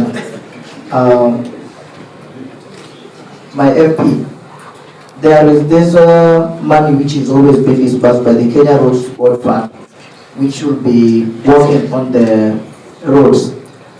Of late, if you see the roads in Kisumu Central, they are not good, and this money is meant for this money is always meant for the maintenance and rehabilitation of these roads. That is infrastructure. For the last time, I've not seen much done. What are you going to do if you are elected? Another question, I just want to ask, during Corona, there was CDF that was given. Mheshimiwa, what did you do with that money? Okay, thank you. Now there are two questions which are very special from Mwalimu hapa, and there is another question here about mental health. So, Edgar, yes, Pacha, I'm having the mic. okay, give Mwalimu the mic. Alafu tena mkuje mpatie ndugu yako hapa. There are very two special questions. Thank you so much, the moderator. Good afternoon, colleagues. Good afternoon. I'm Victor Ndolo. I'm a teacher. Apart from being a teacher, I'm a teacher leader. So I'm representing teachers in NAT. So that's why I was really insisting. Our branch, that is the NAT Kisumu City branch, covers the whole of Kisumu Central, Kisumu East, Kisumu West, part of Nyando, part of Moroni. I want to be very specific, and the moderator, it's through my good friend, Radido, that I'm here. I wish that next time you can consider, these are the unions and groups. I want to be very specific to you, our leaders who are here. Number one, and my good friend Awange, I'm seeing you are there. Number one, what is your stake on the issue of Kisumu boys, Kisumu girls to be relocated out of town? Kindly, Carino, your stand, because there's talk that the school, Kisumu boys and Kisumu day is being taken out of the city. Number two, those of us who grew up here in Kisumu, we used to have what is known as Kenyatta Sports Ground. That's where we went to play basketball there, hockey. For the last 2 years, the place is closed. 2 years, the place is closed. There is no recreation center anymore in Kisumu. What is your take on that? Is it going to be open soon for us to start playing again, or is it gone for good? Number three, that question I'm throwing to you, Mheshimiwa, tutakugonga kidogo because you're in the office. You've talked about the issue of the CDF and the CDF office. I've seen in Kisumu East, the CDF center has been built. Kuna ofisi pale. In my home here in Nyakach, there is a place. Go to Odiola here. Olagalot has built an office. Why should we continue paying rent as Kisumu Central Constituency? Why can't we get a place and put up an office that will permanently remain as a CDF office for Kisumu Central Constituency? Thank you, thank you. Then the last question here.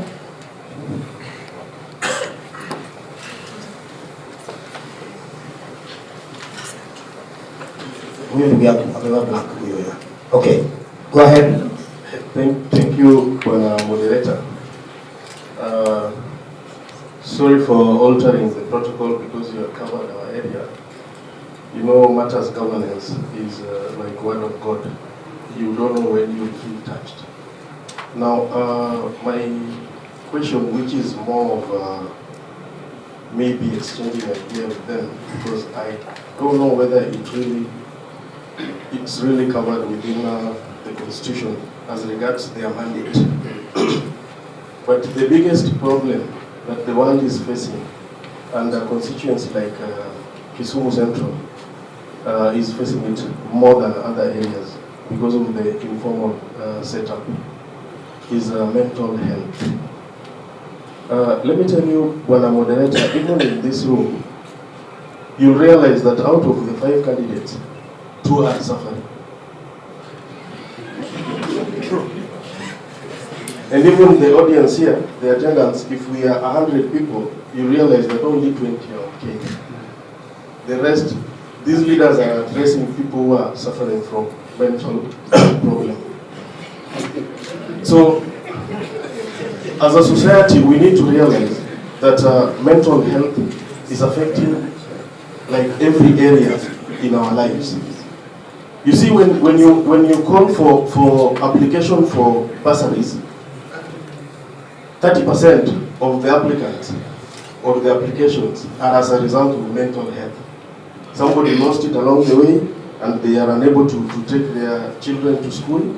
So primarily, I want our leaders, if there's a way we can focus on mental health, yes, because this is going to be the biggest industry. It is affecting the whole world. The border, even the youths that you were saying that are supposed to be removed from the premises, some are just as a result of mental health. Depression. Mental health, sio kuwa mjinga. Mental health, you can be going through so many things. If it is not realized in early stages, then it becomes too expensive to even manage. Thank you. And lastly, please, this one I think is within their mandate. The TVETs, they need to focus on TVETs so that we can absorb so many of our youth into these skilled labors, instead of encouraging our people that all the time you need to be a business person because the economy is going down. We can also assist our people because we have inadequacy of plumbers in this town. We have a problem of masons. So if they can lay focus on that, it can also help our people. Thank you. Very well. I think that's enough from the audience. This conversation has to end. Excuse. No. Just no, a second. No, Before please. you conclude. No, please. It is no, wrong please. for somebody to ask a question. This is your agent. Can you handle it? Thank you. No. We have, let me tell you, we have rules. We cannot exhaust everything. Hapa kila mtu ako na shughuli zake and we only booked for 2 hours. No problem. Hatuwezi patia kila mtu nafasi. But we've tried. The lady asked a question here, she has not been answered. That's supposed not to be my problem. If the people here cannot answer, it means they are incompetent of answering that question. Period. All right, let's go. Yes, Brian? All good things must come to an end, and I agree that we keep to time. Should I go ahead and have the right to reply to other issues first? Yes, please. Before we go to the 2 questions that Okay. Okay. The right to reply on honorable duty, insinuating that I'm sorry.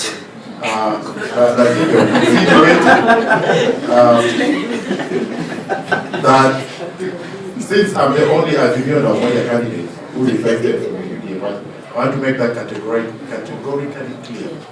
Sometimes in the art of war and the art of politics, you send in your best soldiers to study your enemy before they come back and tell you their tactics. I am sitting on this stage. My party leader is Eugene Omando Kitana, who is the defense minister for the current government and will be the defense minister for the coming government of the Azimio. I'm here with the full blessings of my party leader and our presidential candidate in the Azimio banner, Raila Amolo Odinga, with his full support. So, any issues arising from any other past affiliations or political tactic, which if my worthy opponent had employed, he would not be sitting as an independent candidate or a qualified member of the Azimio. Because we have 20 parties in the Azimio party. He could have picked any of them and represented Kisumu. So the issue of political representation, we put it aside because we're talking about issues. At this very moment, there are candidates on this stage, since he mentioned UDA, who are sponsored by the UDA party to embarrass His Excellency Raila Amolo Odinga after the election. When they get elected as independent candidates, Mheshimiwa Ruto will mention that, so you see, even they are now elected independent candidates, what kind of president? Okay. So those are there. Let me go back. Okay, that is intelligence. That is true. Let us go to the next question. All right. I had to mention the right to reply. The right to reply. On Mwalimu's question regarding relocation of schools, I am a student of Kisumu Boys High School, an alumni of Kisumu Boys High School. That is a school that is older than Kenya. And if we are going to relocate it, there has to be structures. I'm not anti-development. I'm anti-people, I'm for people-focused leadership.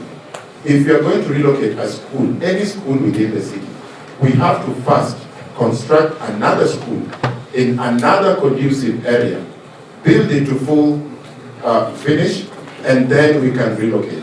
There has been a precedent in this town where people are relocated without any plans. You just wake up and your things are gone. People have died. People have had stroke, pressure, because of these relocations. My own family has a case of that. My mother was a serious person with, and now she cannot do that anymore because she was relocated without any plans, and she's suffering from migraine. So these are things that we have to talk about. As an MP, my partner in development is the governor of Kisumu. We have to sit down and we have to come up with structures where relocations do not cause harm to our people. When we relocate a school, we have to build another place first, then relocate afterwards. And those functions also fall in with the CS Magonga, who is also a stakeholder in this. We have to work together as leaders in order to create meaningful change and not just mass relocation without any structures. People have to be at the center of all progress, or we may end up that the developments that we create are hurting our people. At the moment, and I will go on record and say that this is my honesty, we have very many projects happening in the city that we are told will help us in the future. But our people are hungry every day. They wake up every day to do business. We have to also take care of the current situation before we talk of the future. And we are going to do that one only. On your second question, you asked about recreation. I am very much involved in the sports fraternity. Bwana mentioned that there are no football teams in Kisumu. There are. Kisumu All-Stars plays in the second division in Kenya. And we have Urusi FC. We have so many local teams that we work with. And recreation is a part and parcel of my agenda. In those 6 centers that we have said, we are going to have artificial football playing turf with floodlights. It has been done somewhere else in the country. Even in Embakasi at the moment, they have that within the constituency. The MP can do that. We are going to build more centers on top of Kenyatta Sports Ground so that our youth can access places where they can recreate, even in our schools. And that is one thing that sometimes I fault our local leaders. The schools that we go to used to have football fields. They used to have places you can go for PE. Isn't that true? But now our children cannot even have PE because those same fields have been used to build classrooms, story buildings. So our kids are forced to go to school from Monday to Saturday and half day on Sunday with no recreation. We have to put recreation as part and parcel of education and also as part and parcel of the city. We are going to have 6 centers in the 6 wards of Kisumu Central that will offer recreation facilities for our youth. On the issue of the Kisumu Central Office CDF, that is for Bwana Mbunge, and I know he will answer that on his own.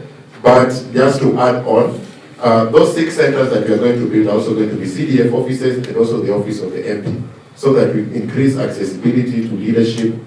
When you live in Migosi, you don't have to come to Milimani to talk to Mbunge. When you live in Nalenda, you don't have to go to the other side of town to access Mbunge's office. The issues in Nalenda B can be sorted in Nalenda B with the people of Nalenda B. So that I just come in to oversee and to make sure that they're done. On the mental health issue, those are very serious issues. And our questionnaire, the questionnaire there is very right. And the people with disabilities as well, they fall into the same category of special needs. Our town as it is, and indeed most towns in Kenya, are not friendly to people with challenges of disability. As a member of parliament, which is my mandate, I have 2 mandates, lobbying and legislation. We are going to introduce a bill in parliament, I am going to do that, that will mandate all public and private institutions, government offices, and all offices to be wheelchair accessible, so that people with disabilities can also feel a part of the general society. We are going to legislate that. And on TVETs, TVETs play a major role in skills. And I've been mentioning skills since the time I've been sitting here. The centers are going to be community skill centers. That is sports, plumbing, masonry, electrical wiring, mechanics, Mechanics in Kisumu are very qualified, but they lack certification. We are also going to certify them in those areas. So that on Tibet we are going to cover.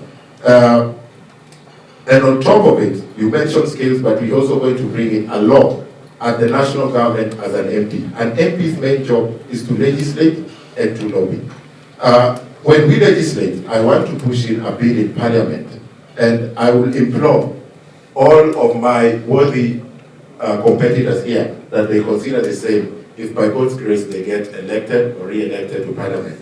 Introduce a youth employment bill for the whole country, for the 47 counties of Kenya, that will mandate the county governments to set aside 30% of all county jobs for youth. That is people below 40 years.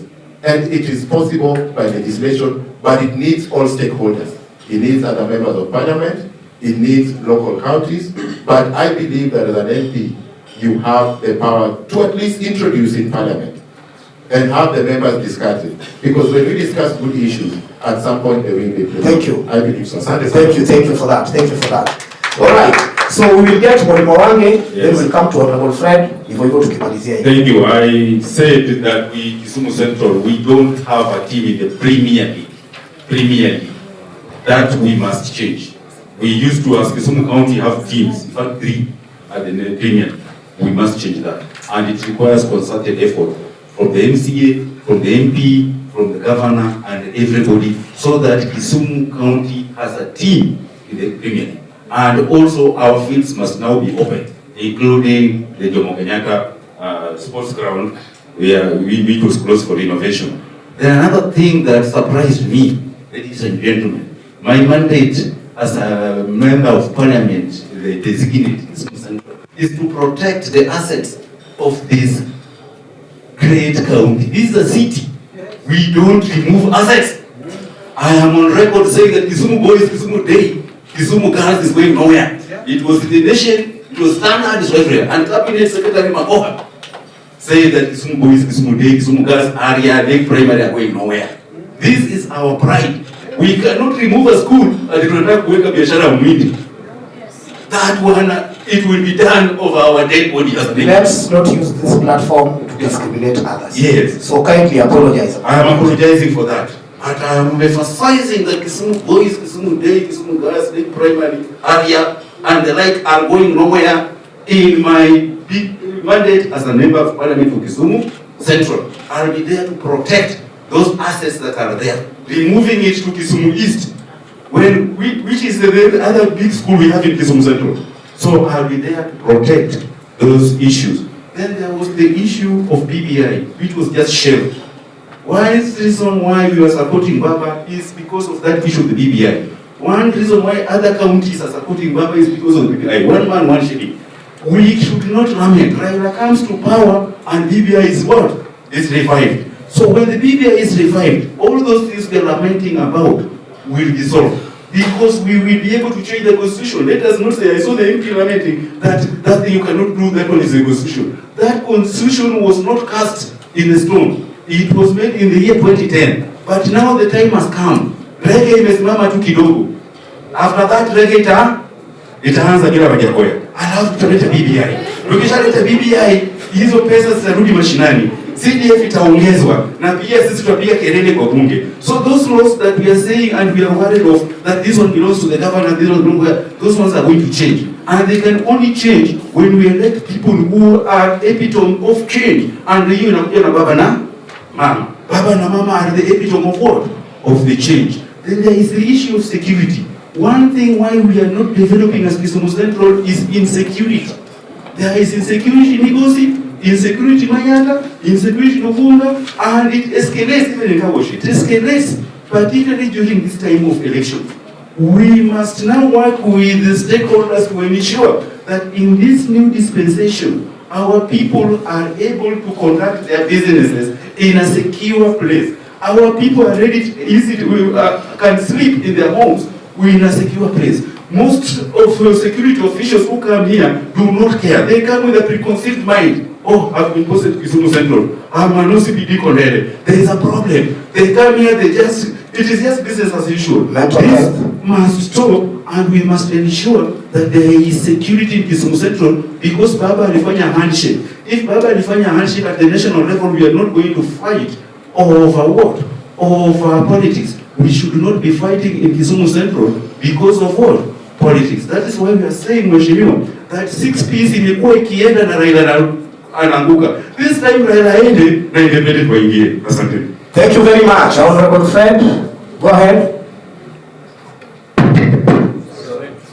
Okay, thank you. Just to remind my colleagues here, once elected into parliament, whether whichever party will remain equals there, and you're a member of parliament, and you have all the rights, and nobody discriminates you with the president, the speaker, the committee. You have equal rights. So just be reminded of that, my brother, that even as I go in as an independent candidate, we are good to go. We are going to work for our people. You know, I'm saying this because at times a moderator, when people get microphone, they get microphone jolly. When you become microphone jolly, you just say, you just talk. When you get into office, you get stuck. Okay, about the 30% youth employment, that law is there. You don't need to introduce it. It's there.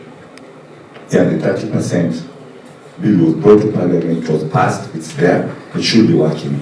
It's only about we have people in office who don't want to implement it.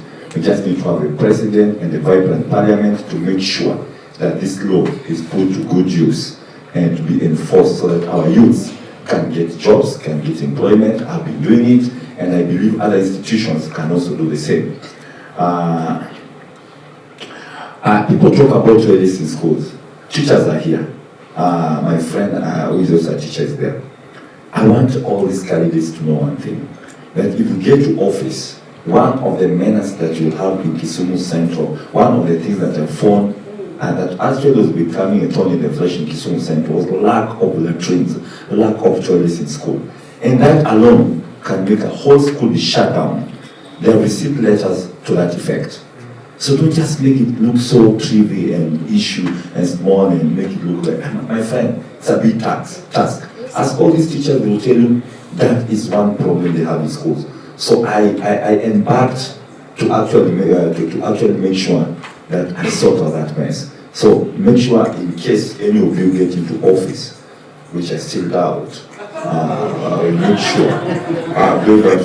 Okay, let's listen. Forgive me. Yeah. But I want to have confidence in myself. Right? So that is good. Any one of you gets into office, just know you must fix those toilets, you must fix the latrines, you must fix everything in schools. Another thing is about the CDF offices. One problem that I have in Kisumu Central that all these colleagues of mine must know is the problem of land in space. To get a space able to start building an office here, CDF, is war in this town. We have worked so hard together with the district commission, the governor and the ones there.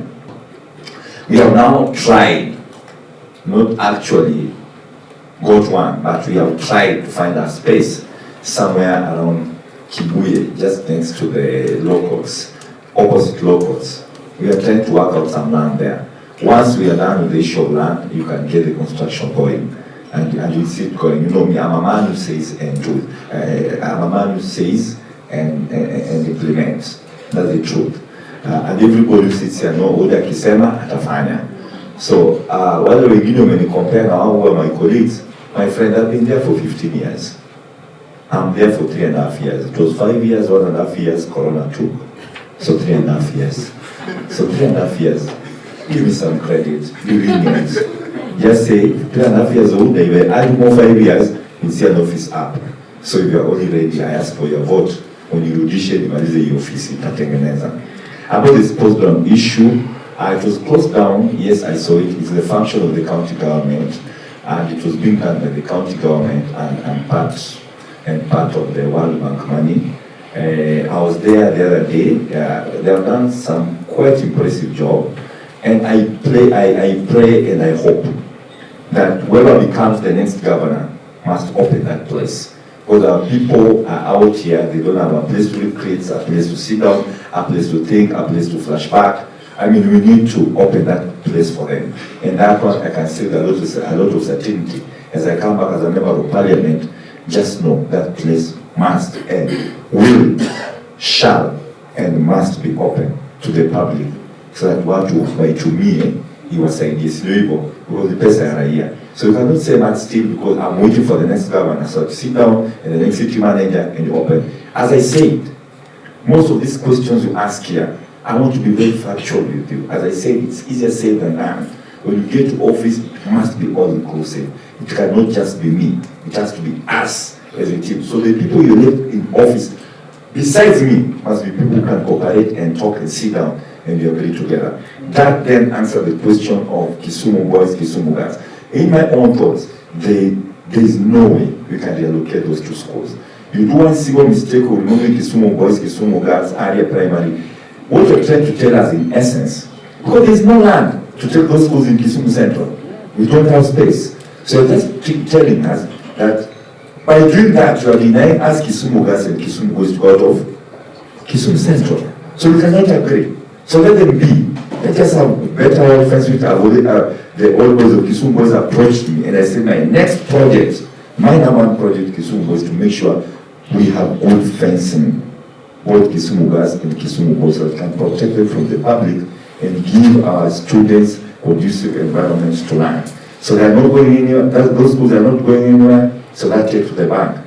That takes to the bank. I've been part and parcel of that process and it's still going to happen. We have employed on the governor, we have employed on the education CS, we have employed on the education PS, and they have all agreed we cannot take those two facilities out of Kisumu.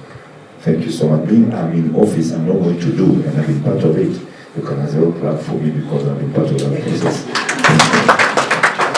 On the issue of roads, my brother, as I said, roads, the only money you have for roads is 22%. It's called 22%. 22% is about 21 million or 20 million, which actually, again, in paper, it's 22 million. What you receive per financial year is about 14 million for the roads in Kisumu Central. So you can imagine, again, if you remove taxes, it means about per financial year, 12 million, because all these monies must be taxed. So you get about 14 million out of the 20 you're supposed to receive.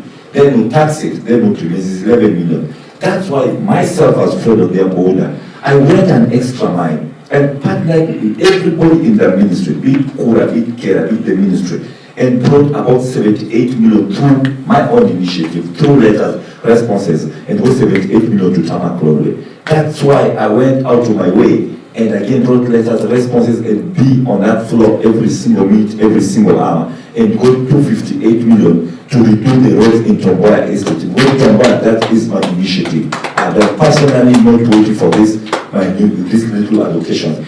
If through again writing letters and responses, if you go to the road between Forens, Dalahera, down to Migosi Dispensary, down to Kenogura, branching to Kaosh, One Vision, that road is being done. I got that money, 550 million Kenyan money. I am talking here because I am not lying. My letters, my responses, and I'm trying as well to try to fix the serious problem between Kaosh and about Kenyari through that road network. That is also my personal initiative. So if you wait for this allocation of 11 million, you can only do 2 Maram roads and that's it. And after that, you are done. So if you are not a vibrant member of parliament, you can't work hard. You have to work hard to go and push the minister to get the monies. Even if you look between Central Primary, Shama Hotel, going to the other road, that money, I brought that money. It's about 60-something million. It has done all that capital and plant a bit of it here. I mean, I've tried. Between the city money and Yalena somewhere, just as it passed through Tika Hotel, that is also my money. It's another 40-something million that I brought to do those roads. If you cannot go out of the way as a member of parliament, you will not get the money. If you rely on these allocations, you will remain behind as usual. You cannot do anything in this constituency. So those ones are credited directly on my side, not county government, Fred of Yambo, even as you plan to re-elect me. As I finish, the issue of public participation. There's no one single budget or project that you can do in a constituency without public participation. The NGCDF board that is led by the chairman, Mr. Masese, and the CEO, Bruno, and the entire board is a national government body gazetted by the government. They can never allow you to do any project if you don't undertake the public participation. You must have public participation documented, signed, and taken to Nairobi, and go through approval, which takes about 3 months to be approved. And they come down here and reconfirm. Then you proceed with the projects. You can never do anything. If you are here and you never attended one, I am sorry, because maybe when you are doing the public participation, you are in Eldoret somewhere, doing your own business, we will not call you. We are sorry, but the people participated. Thank you so much. And the issue of disability, this one is a very serious issue. As I say, those are something we can actually talk, digest, and conclude in this panel. It's not possible. This thing, it has to be undertaken, it has to be taken up by the Disability Council in Nairobi.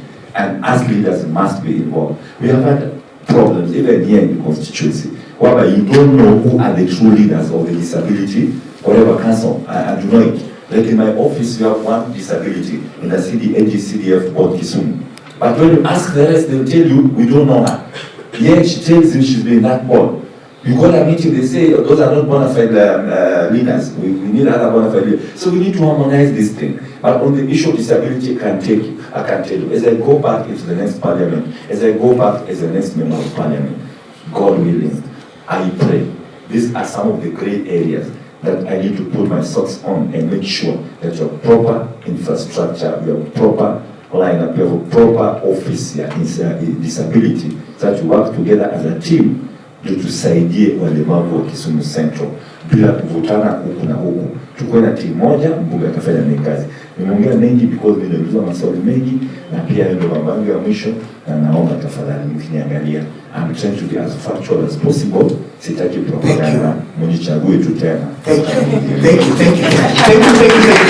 So, Eliud, it's your turn. And as Victor Radido will conclude, each one of you atakuwa na dakika moja ya kuomba kura. Are we together? So, Eliud, let's proceed. Thank you. I try to be very responsible to what I say as much as possible. And occasionally, when it is not well understood, I've found myself into problems. So for Ruth, unless I have an issue with my grammar, but those people who are here today have acted with decorum. Those people who are sitting on my side here have remained respectful to, thank you, have remained respectful to each other. Now I say those people with disability must be well taken care of. I don't know where I got it from, but you can coach me in grammar, if at all. I have an issue with that. And about disability, again, I want to be very categorically clear. We were at a very specific item of the institutions of disability where the member, our honorable member, Oda even responded saying, the problem is the space to create more institutions. And I was very frank and very open and very candid. And I said, I may not know everything. To that extent, I still don't know if the facilities we have may not be enough for the issues of our people with disability. And I want to, for your information, there is one Mr. Olen who hails around Migosi with visual empowerment and also an advocate, let me not say those people, of our people with disability. Again, I have a lot of detailed engagements with him because, and to add on it, just around our library, I also have engagements with our people with disability, and I get occasional meetings with them. when I'm looking for the better word to get into problems, I'll try to avoid those. They come in wheelchairs and we have a discussion. Because what I'm telling our people with disability, from my experience, let us not be presenting our cases. How well can we do it on our own? Let us come together, let's present our petitions, and let us work for, I believe, on practical solutions for practical problems. About Kisumu boys and Kisumu girls, I'm not the kind that waits to be in office to do what I can do. I met one of my friends in media fraternity, Citizen TV for that matter, and I presented this case to her with an intention of creating demonstration which is peaceful, but she shared with me that the minister, C.S. Magoha, had made pronouncements on this clearly, that this was not within the mandate of the governor, good Professor Nyong'o. So to that extent, I took a little bit not so active position. Again, there's the issue of basketball, and let me say this. At some point in this conversation, I tend to think I'm in a presidential debate. I've had people say, I'm going to build the DVDs, I'm going to build the basketball courts, we're going to have recreational centers, and the MP is crying and saying, you know what, it's better done than said. Be very careful with what my colleagues say from this end. Actually, I'm in this contest not simply because I've not been convinced with any one of them. All I want is good for the people of Kisumu, and I'm having a strong conviction that I, Eliud Otieno Opan, I'm the only one who can make that possible amongst options that we are having, and that is why I'm driving it to this extent. That is my position. That is why I'm here. That is why I'm gonna live here and do whatever it takes. About mental health, my friends, brothers in health fraternity. Like I said, I'm a medic myself, and you know it. Let's utilize what we have. Basketball guys, we have schools, we have like Victoria, we have Kisumu Boys facilities, we have the sports ground, there is Victoria Park. Let us first utilize what we have. What we have is underutilized. Before I come here to lie to you, in fact, I dare say, I may build no roads when elected. I may build no further toilet or further toilets in schools. I may not even build hospitals. But I can tell you, we'll have our youths empowered and dependent, self-dependent. I can tell you, we'll have the best model of a universal cover. Just augmented with Baba Care, should it be there. I can again tell you, if elected, I'm going to create slots for needy students in schools, because I believe CDF cannot cater for the needs of the students. We must compel. I believe on practicality. Let us not sit back and say, we'll do this. Let us compel Kisumu boys, Kisumu girls, Kisumu Day, Lions High School, like Saverian. A child who's born of a poor parent has no fault. Let them get slots for needy students. Mweshime, I wanted to remind you this. There is no way a child with able parents pays 50,000 to Kisumu girls. Again, we go to CDF coffers, take 50,000 and pay for another parent, and pay for another kid whose parents are not able. I think that is where we get it all wrong. So let's create slots for needy students. Umaskini ni kushikana. Let's not punish those of us in need. I think to that extent you're fairly okay. And on CDF question, there is nothing good with a big office. I'll be fair to Mheshimiwa there. If it's working, it's better. Sometimes, even a person who has rented a house is even better than one who has a home. If you took 30 million to build a home, and one guy can comfortably live for 30 days, for 30,000 a month, for his lifetime that he will be alive, I respect him. Than one who took 50,000, You're having a big office, you're having a big home, 30 million gone, and then you die of a simple ailment because all the money is spent there. Let's get our priorities right.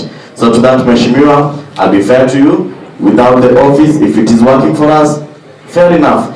And I dare say, let us devolve the MP's office to address the needs of our people. Let us embrace the spirit of devolution on that. Thank you very much. Thank you. Victor, and you will have 1 minute. I think it would be fair enough that I'm also going to second that lady when they're given this. Okay, fine, it's okay. I heard my brother here talk about mental health, and he mentioned that two of us from the far east could have the same problem. I don't know if it's me or they will get to nominate to have their colleagues. So I will stand that straight. And I will say that I do not.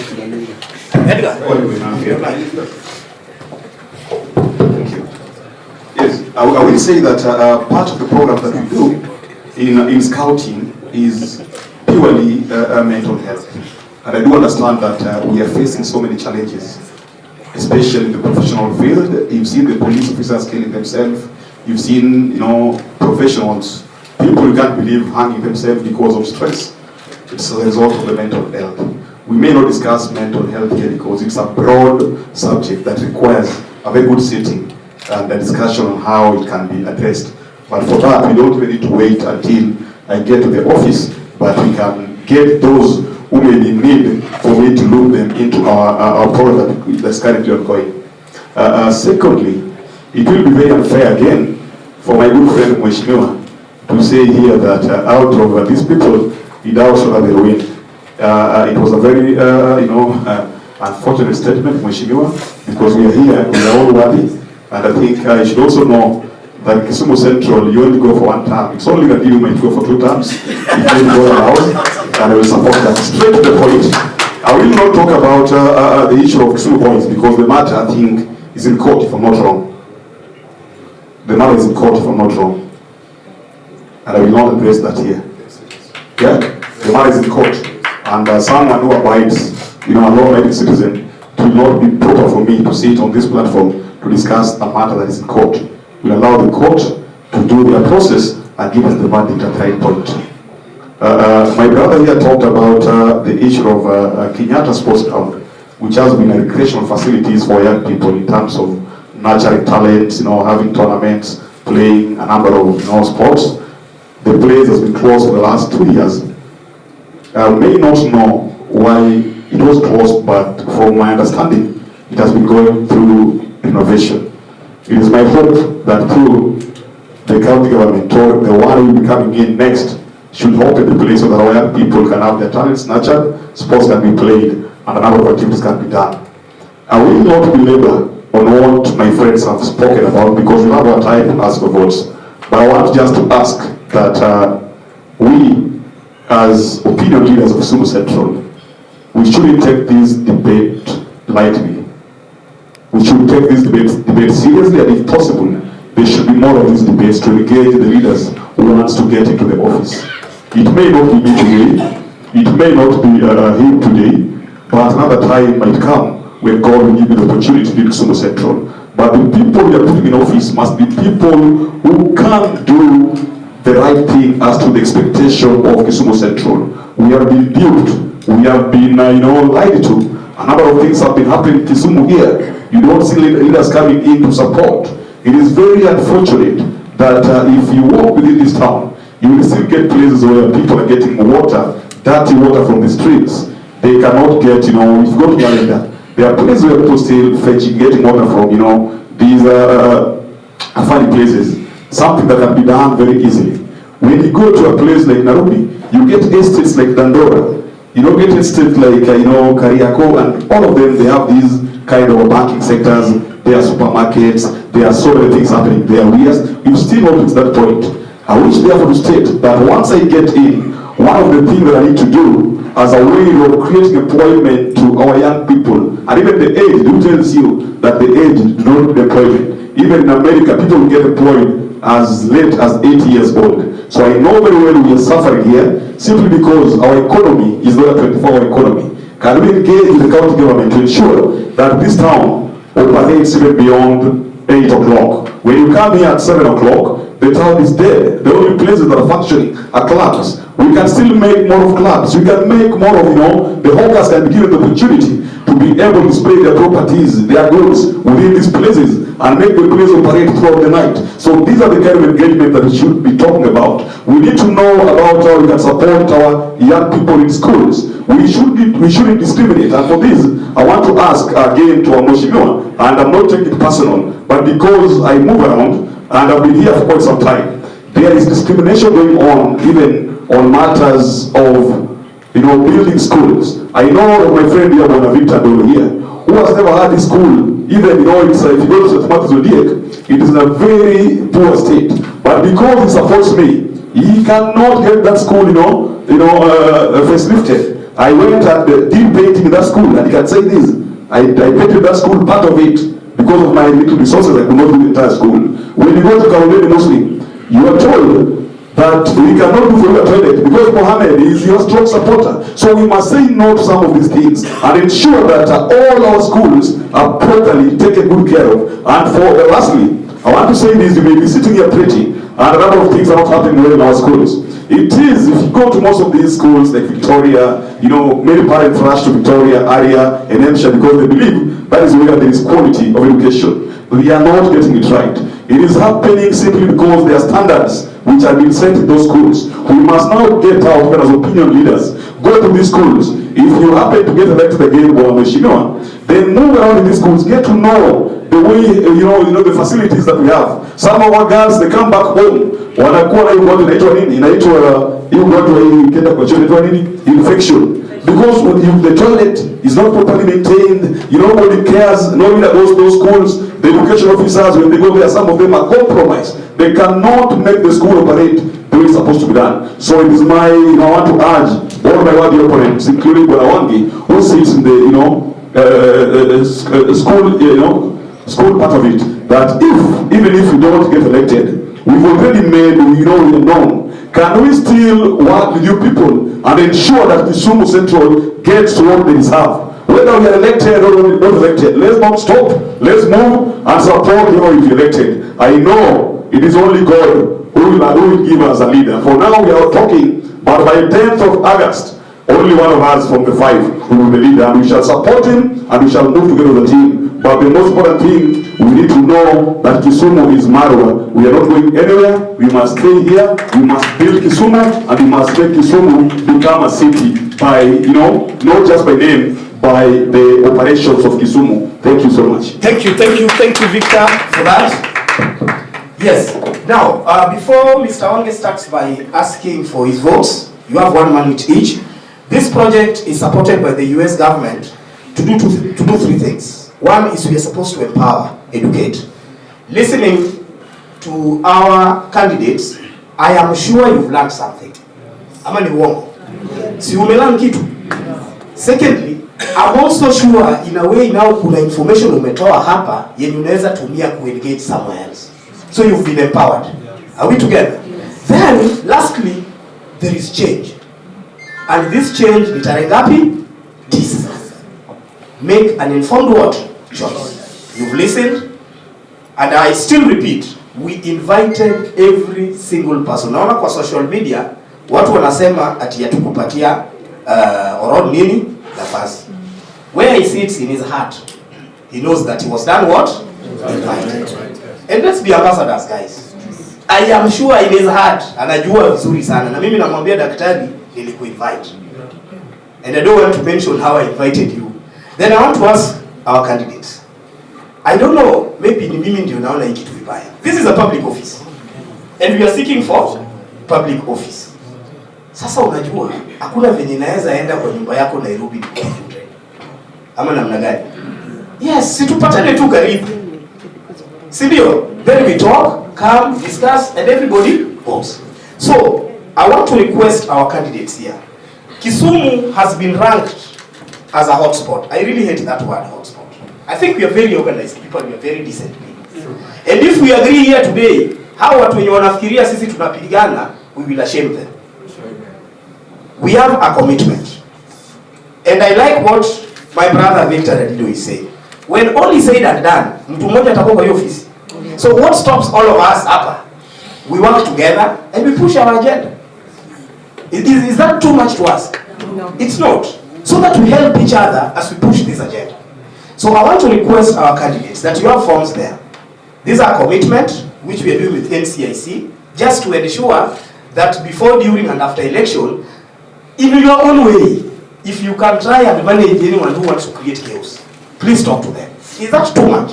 No. Na hata sisi wenye tuko hapa, let's just find a way of coexistence amongst ourselves.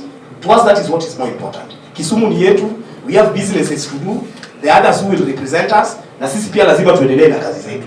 So we are requesting you to sign for us those forms. You will keep one. Then we will have OPD, and OPD you will witness. I don't know what's supposed to be done. They will sign. Yes. Then they choose one person from their end. Yes. To witness. Yeah. We will sign as an organization. Ah, perfect. So you can choose. Them in threes. Or in threes, please. So let's do that. Once we have done that, then tuombe kura zetu. Dakika moja moja tufanye nini? Tumalize. Then the next thing we will do is we will sing the last stanza of the what? Of the national anthem tukimalizia. And there is an elder in this room. There are two elders, one had asked a question. But there is another elder called Nachayo, who I will give this opportunity to address us. Na dakika zake moja, at least tusikie yeye anafikiria nini kuhusu mambo ya nini ya Kisumu. I think that's fair enough. The candidates, you can identify one person to help you witness. Yeah. So there are those who are helping waheshimiwa and you are invited. For instance, you can help mheshimiwa there. Unaweza saidiana.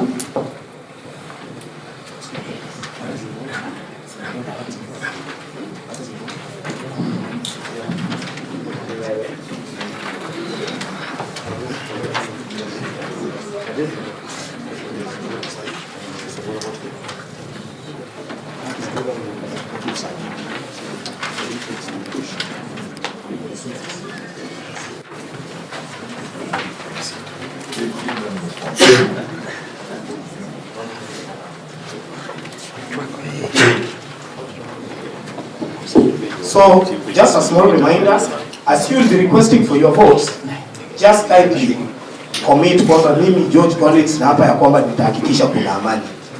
Just that.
So, as that is happening,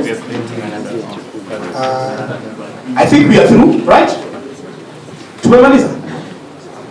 Okay. Not yet. So, in the meantime, ndugu Achayo, yes, you can come forward.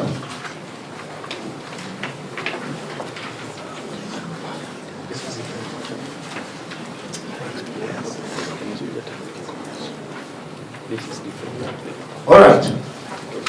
I want to ask Achayo. Achayo is known to us. I believe he's contesting in Migosi, yeah? Ananiambia kwamba unataka debate Migosi. Sijui kama mnakubali. Tuwapeleke Migosi. Waulize maswali. In fact, I'm thinking the candidates will be there also to ask Achayo questions. Because in Kisumu Central, lazima tufanye kazi vichema mingi. Kama kidogo MC amelalia masikio hapo pia ifanyike. Ama namna gani?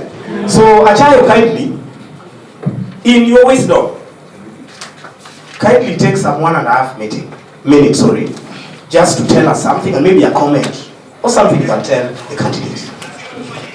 Thank you very much. My name is Paul Achayo, former MC in Migosi Ward, at the same time a candidate within Migosi Ward. Allow me to first of all give a thumbs up to my friends who are here, Honorable Wange, Brian, who is my Kisumu Boys alumni, Mheshimiwa Fred Ouda, Eliud Opany, and Redido. I think mine is very simple.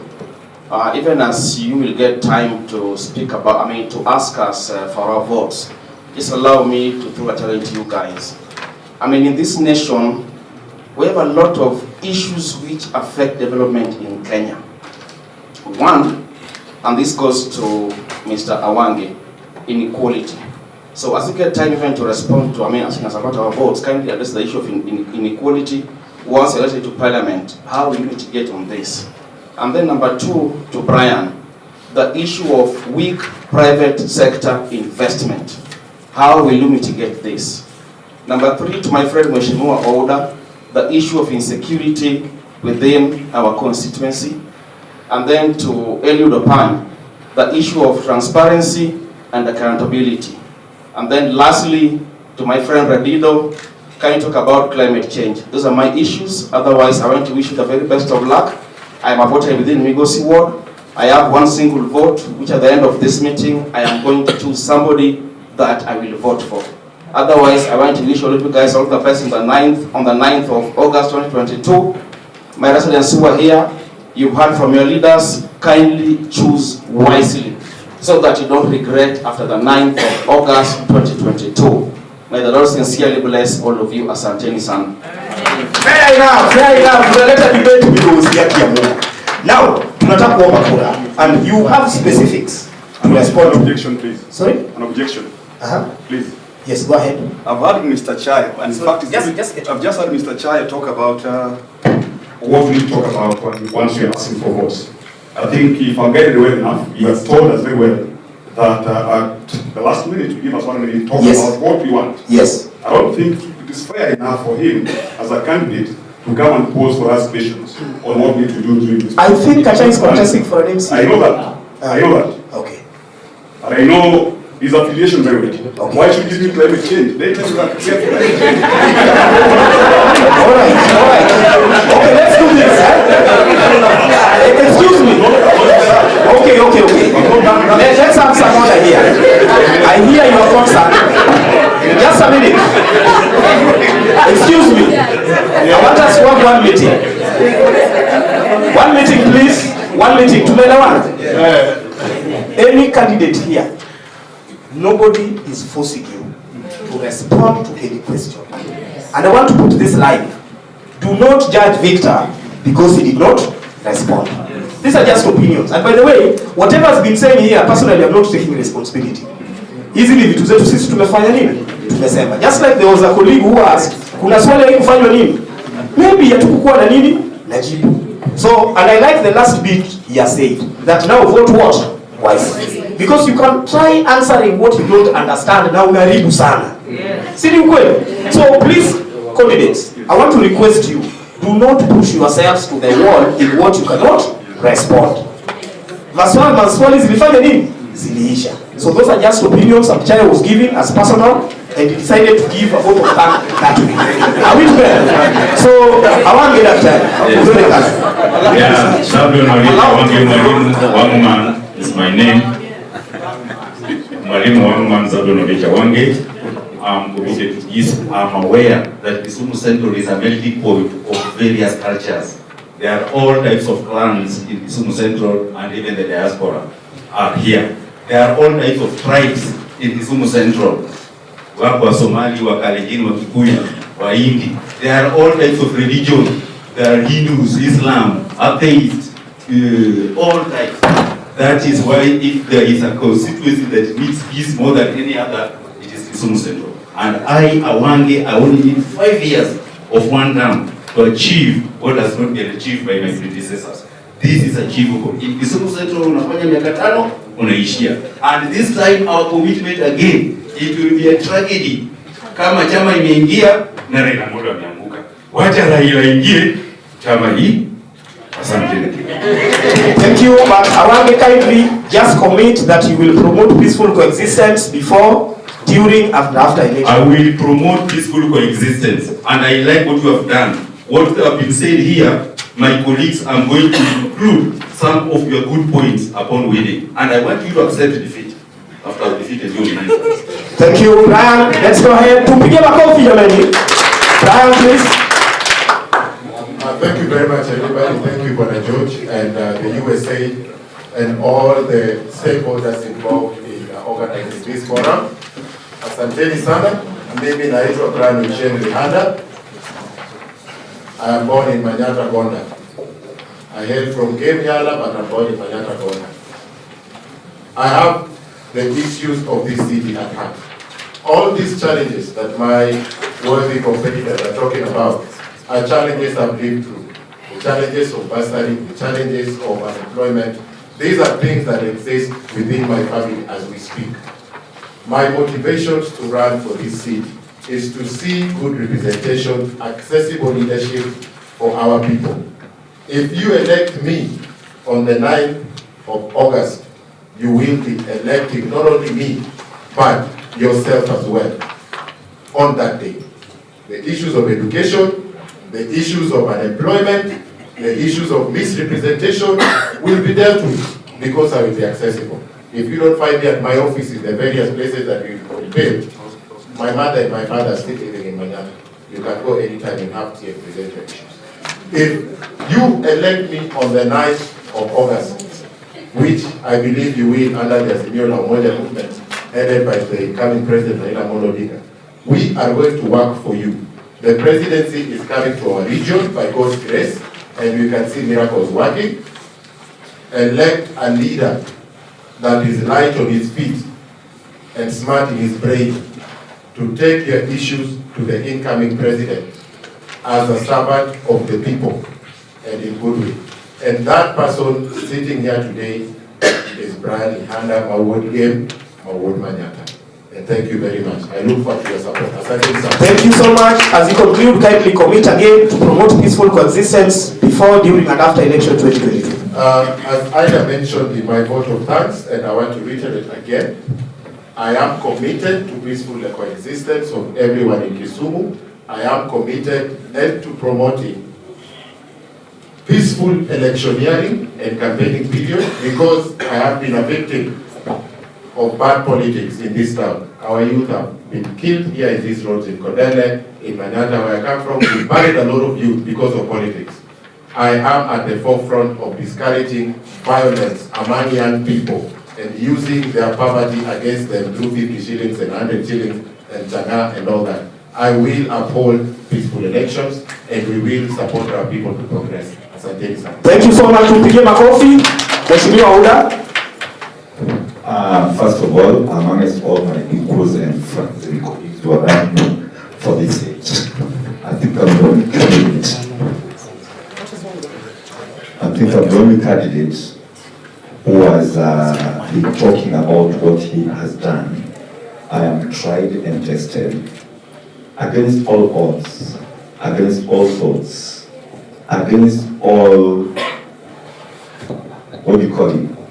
gauging during and after 2017 elections. I think most people are surprised on what I could do on the ground and the amount of work I've done and put in and the kind of effort I've put in the last 5 years. I do say before you that as you prepare to let me back into office, I'll make sure I work very, very hard. And I do work without discrimination. It's unfortunate that I've had a statement here that was very pleasing, but as a member of parliament and as a leader, I take it back and I will not want to comment about it because I think every single school in this constituency has received CDF money and something has been done, including Monjit Primary, which was being shut down because of lack of toilets, because of some building that was actually in bad state.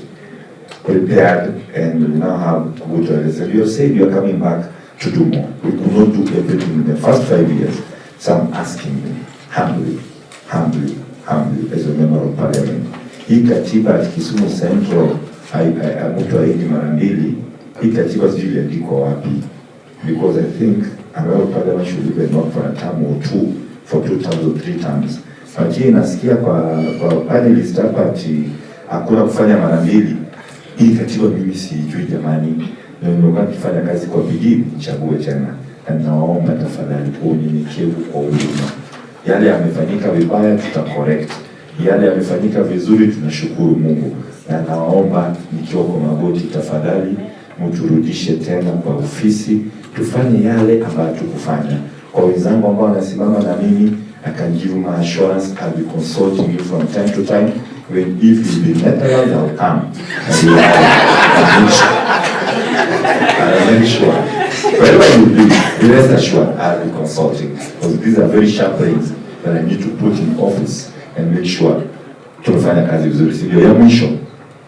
I, Fred Odhiambo, I do swear and commit to promote peace during and after general election.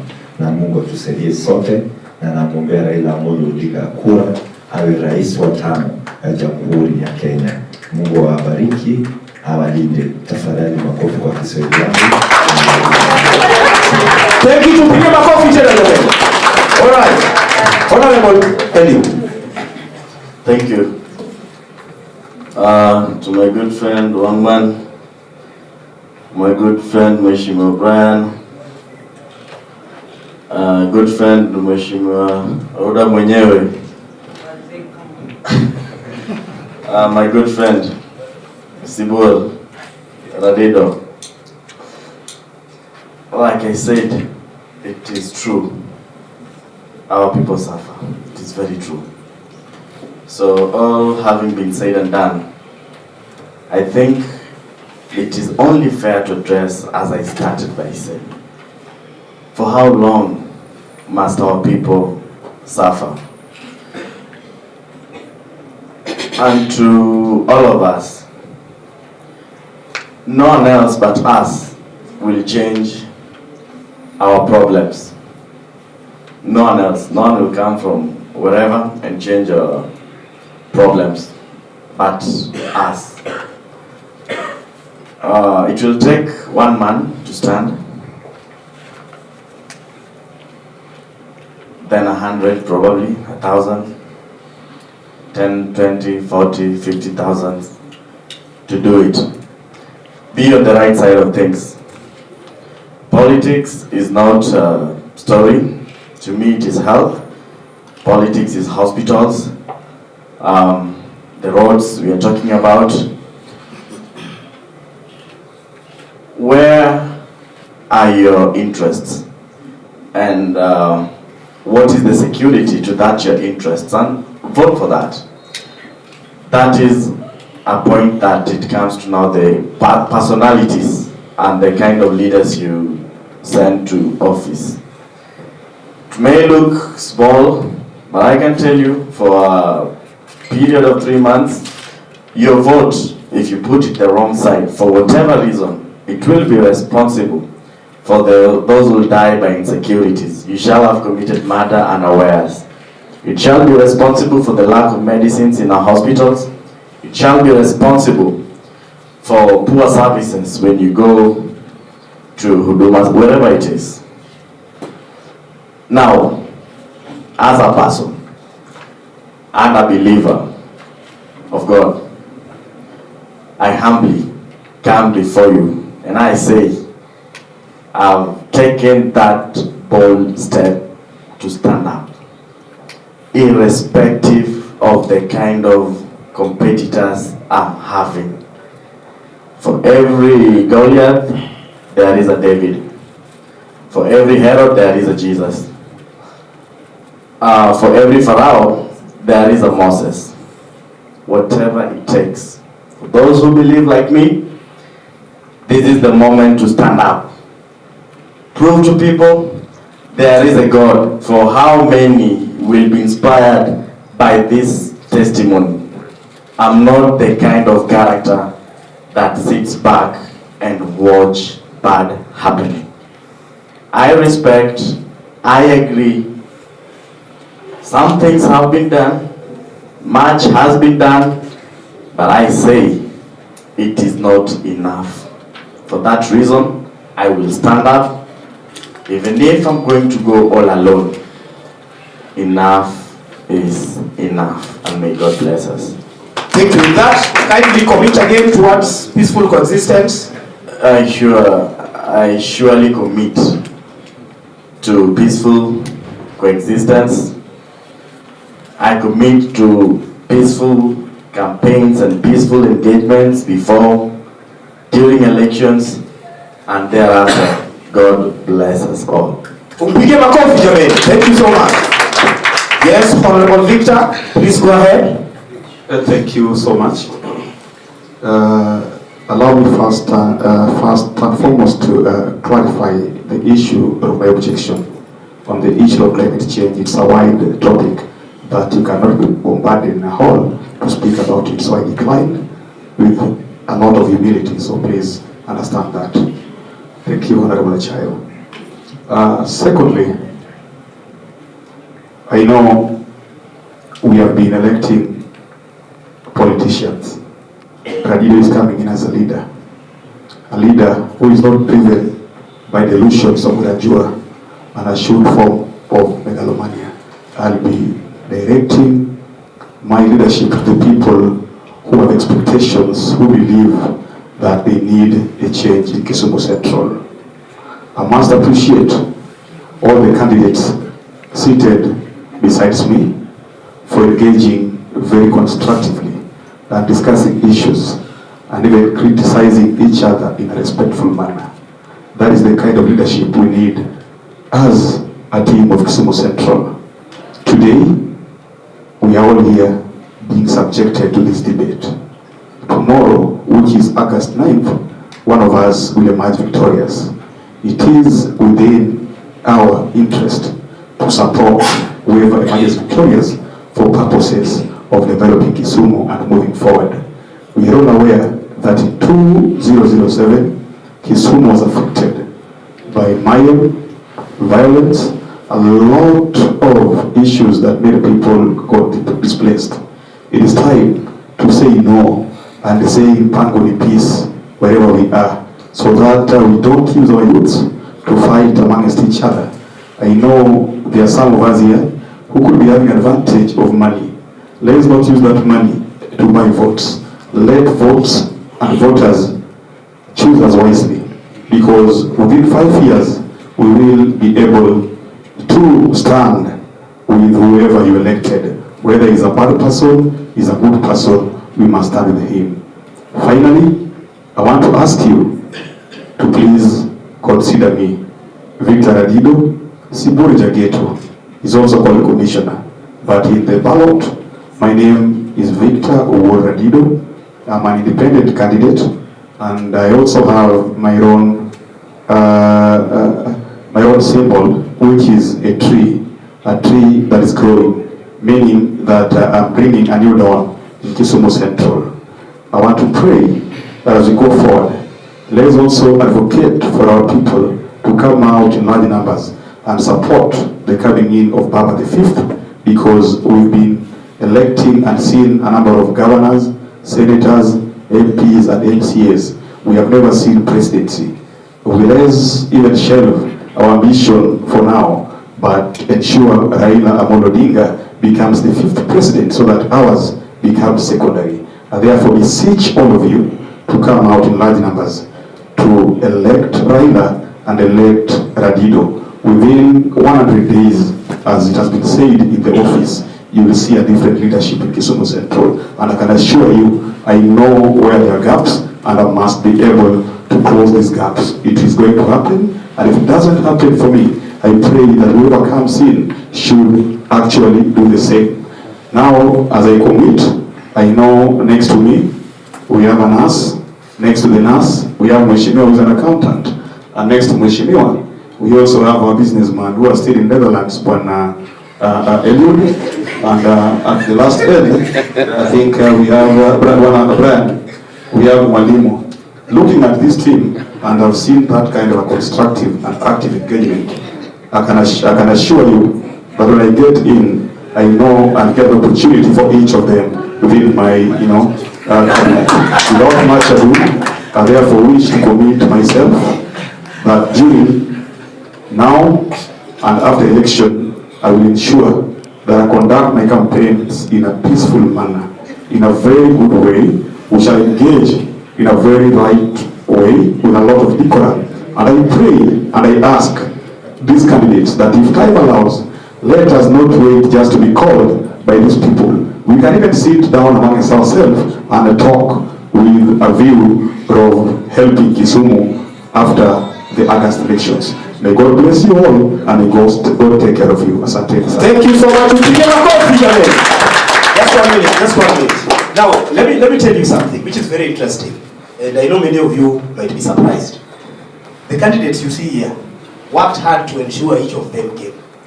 Let me tell you, this is the most interesting thing. The candidates you see here and their team members were concerned about their what? Opponents. That is the kind of work we need. Natafuta Victor, anani connect to my brother Eliud, na napata nani?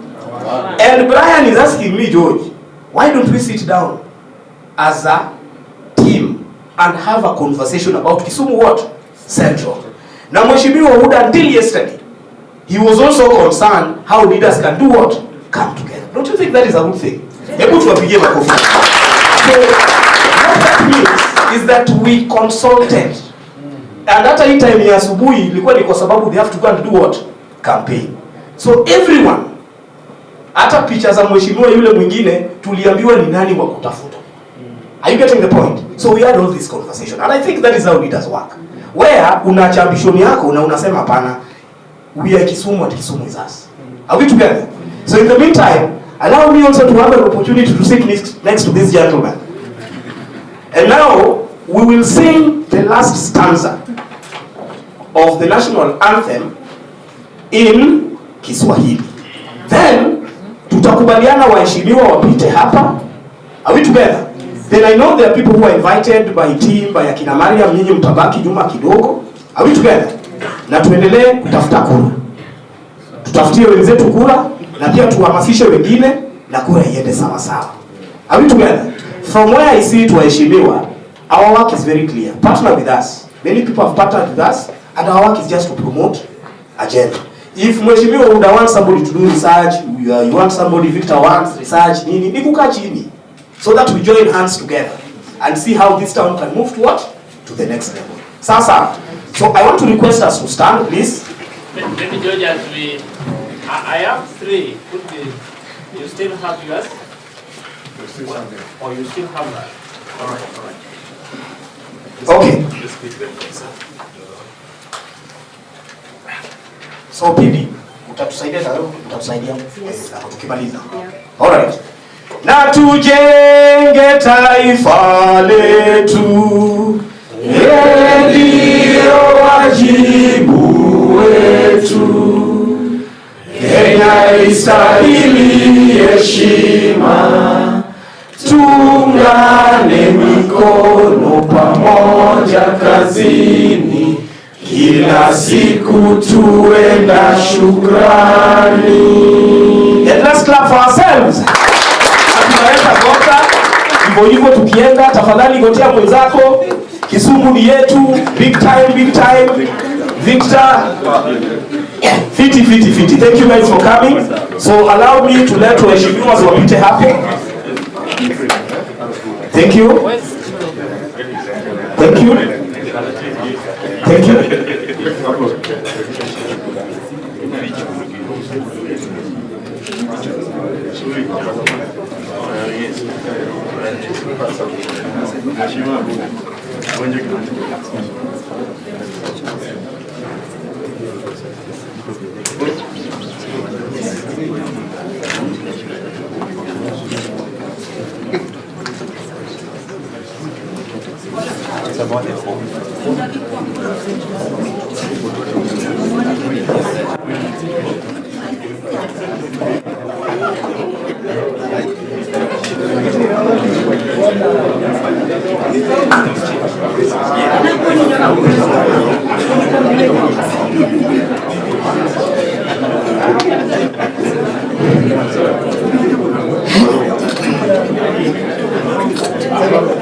Piga ya familia, sio?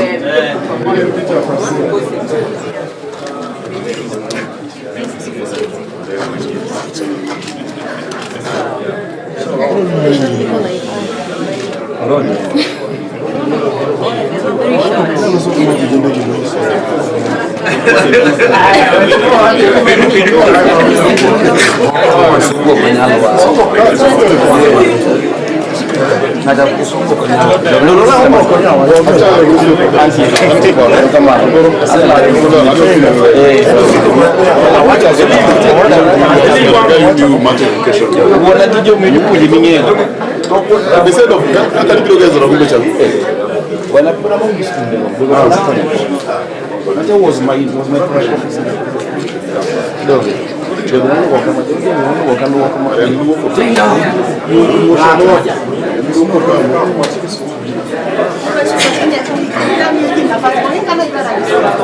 Kitanisho venye inafanya. Unaona kazi hapa? Hii ni mashine. Ni mashine ndio ina stream.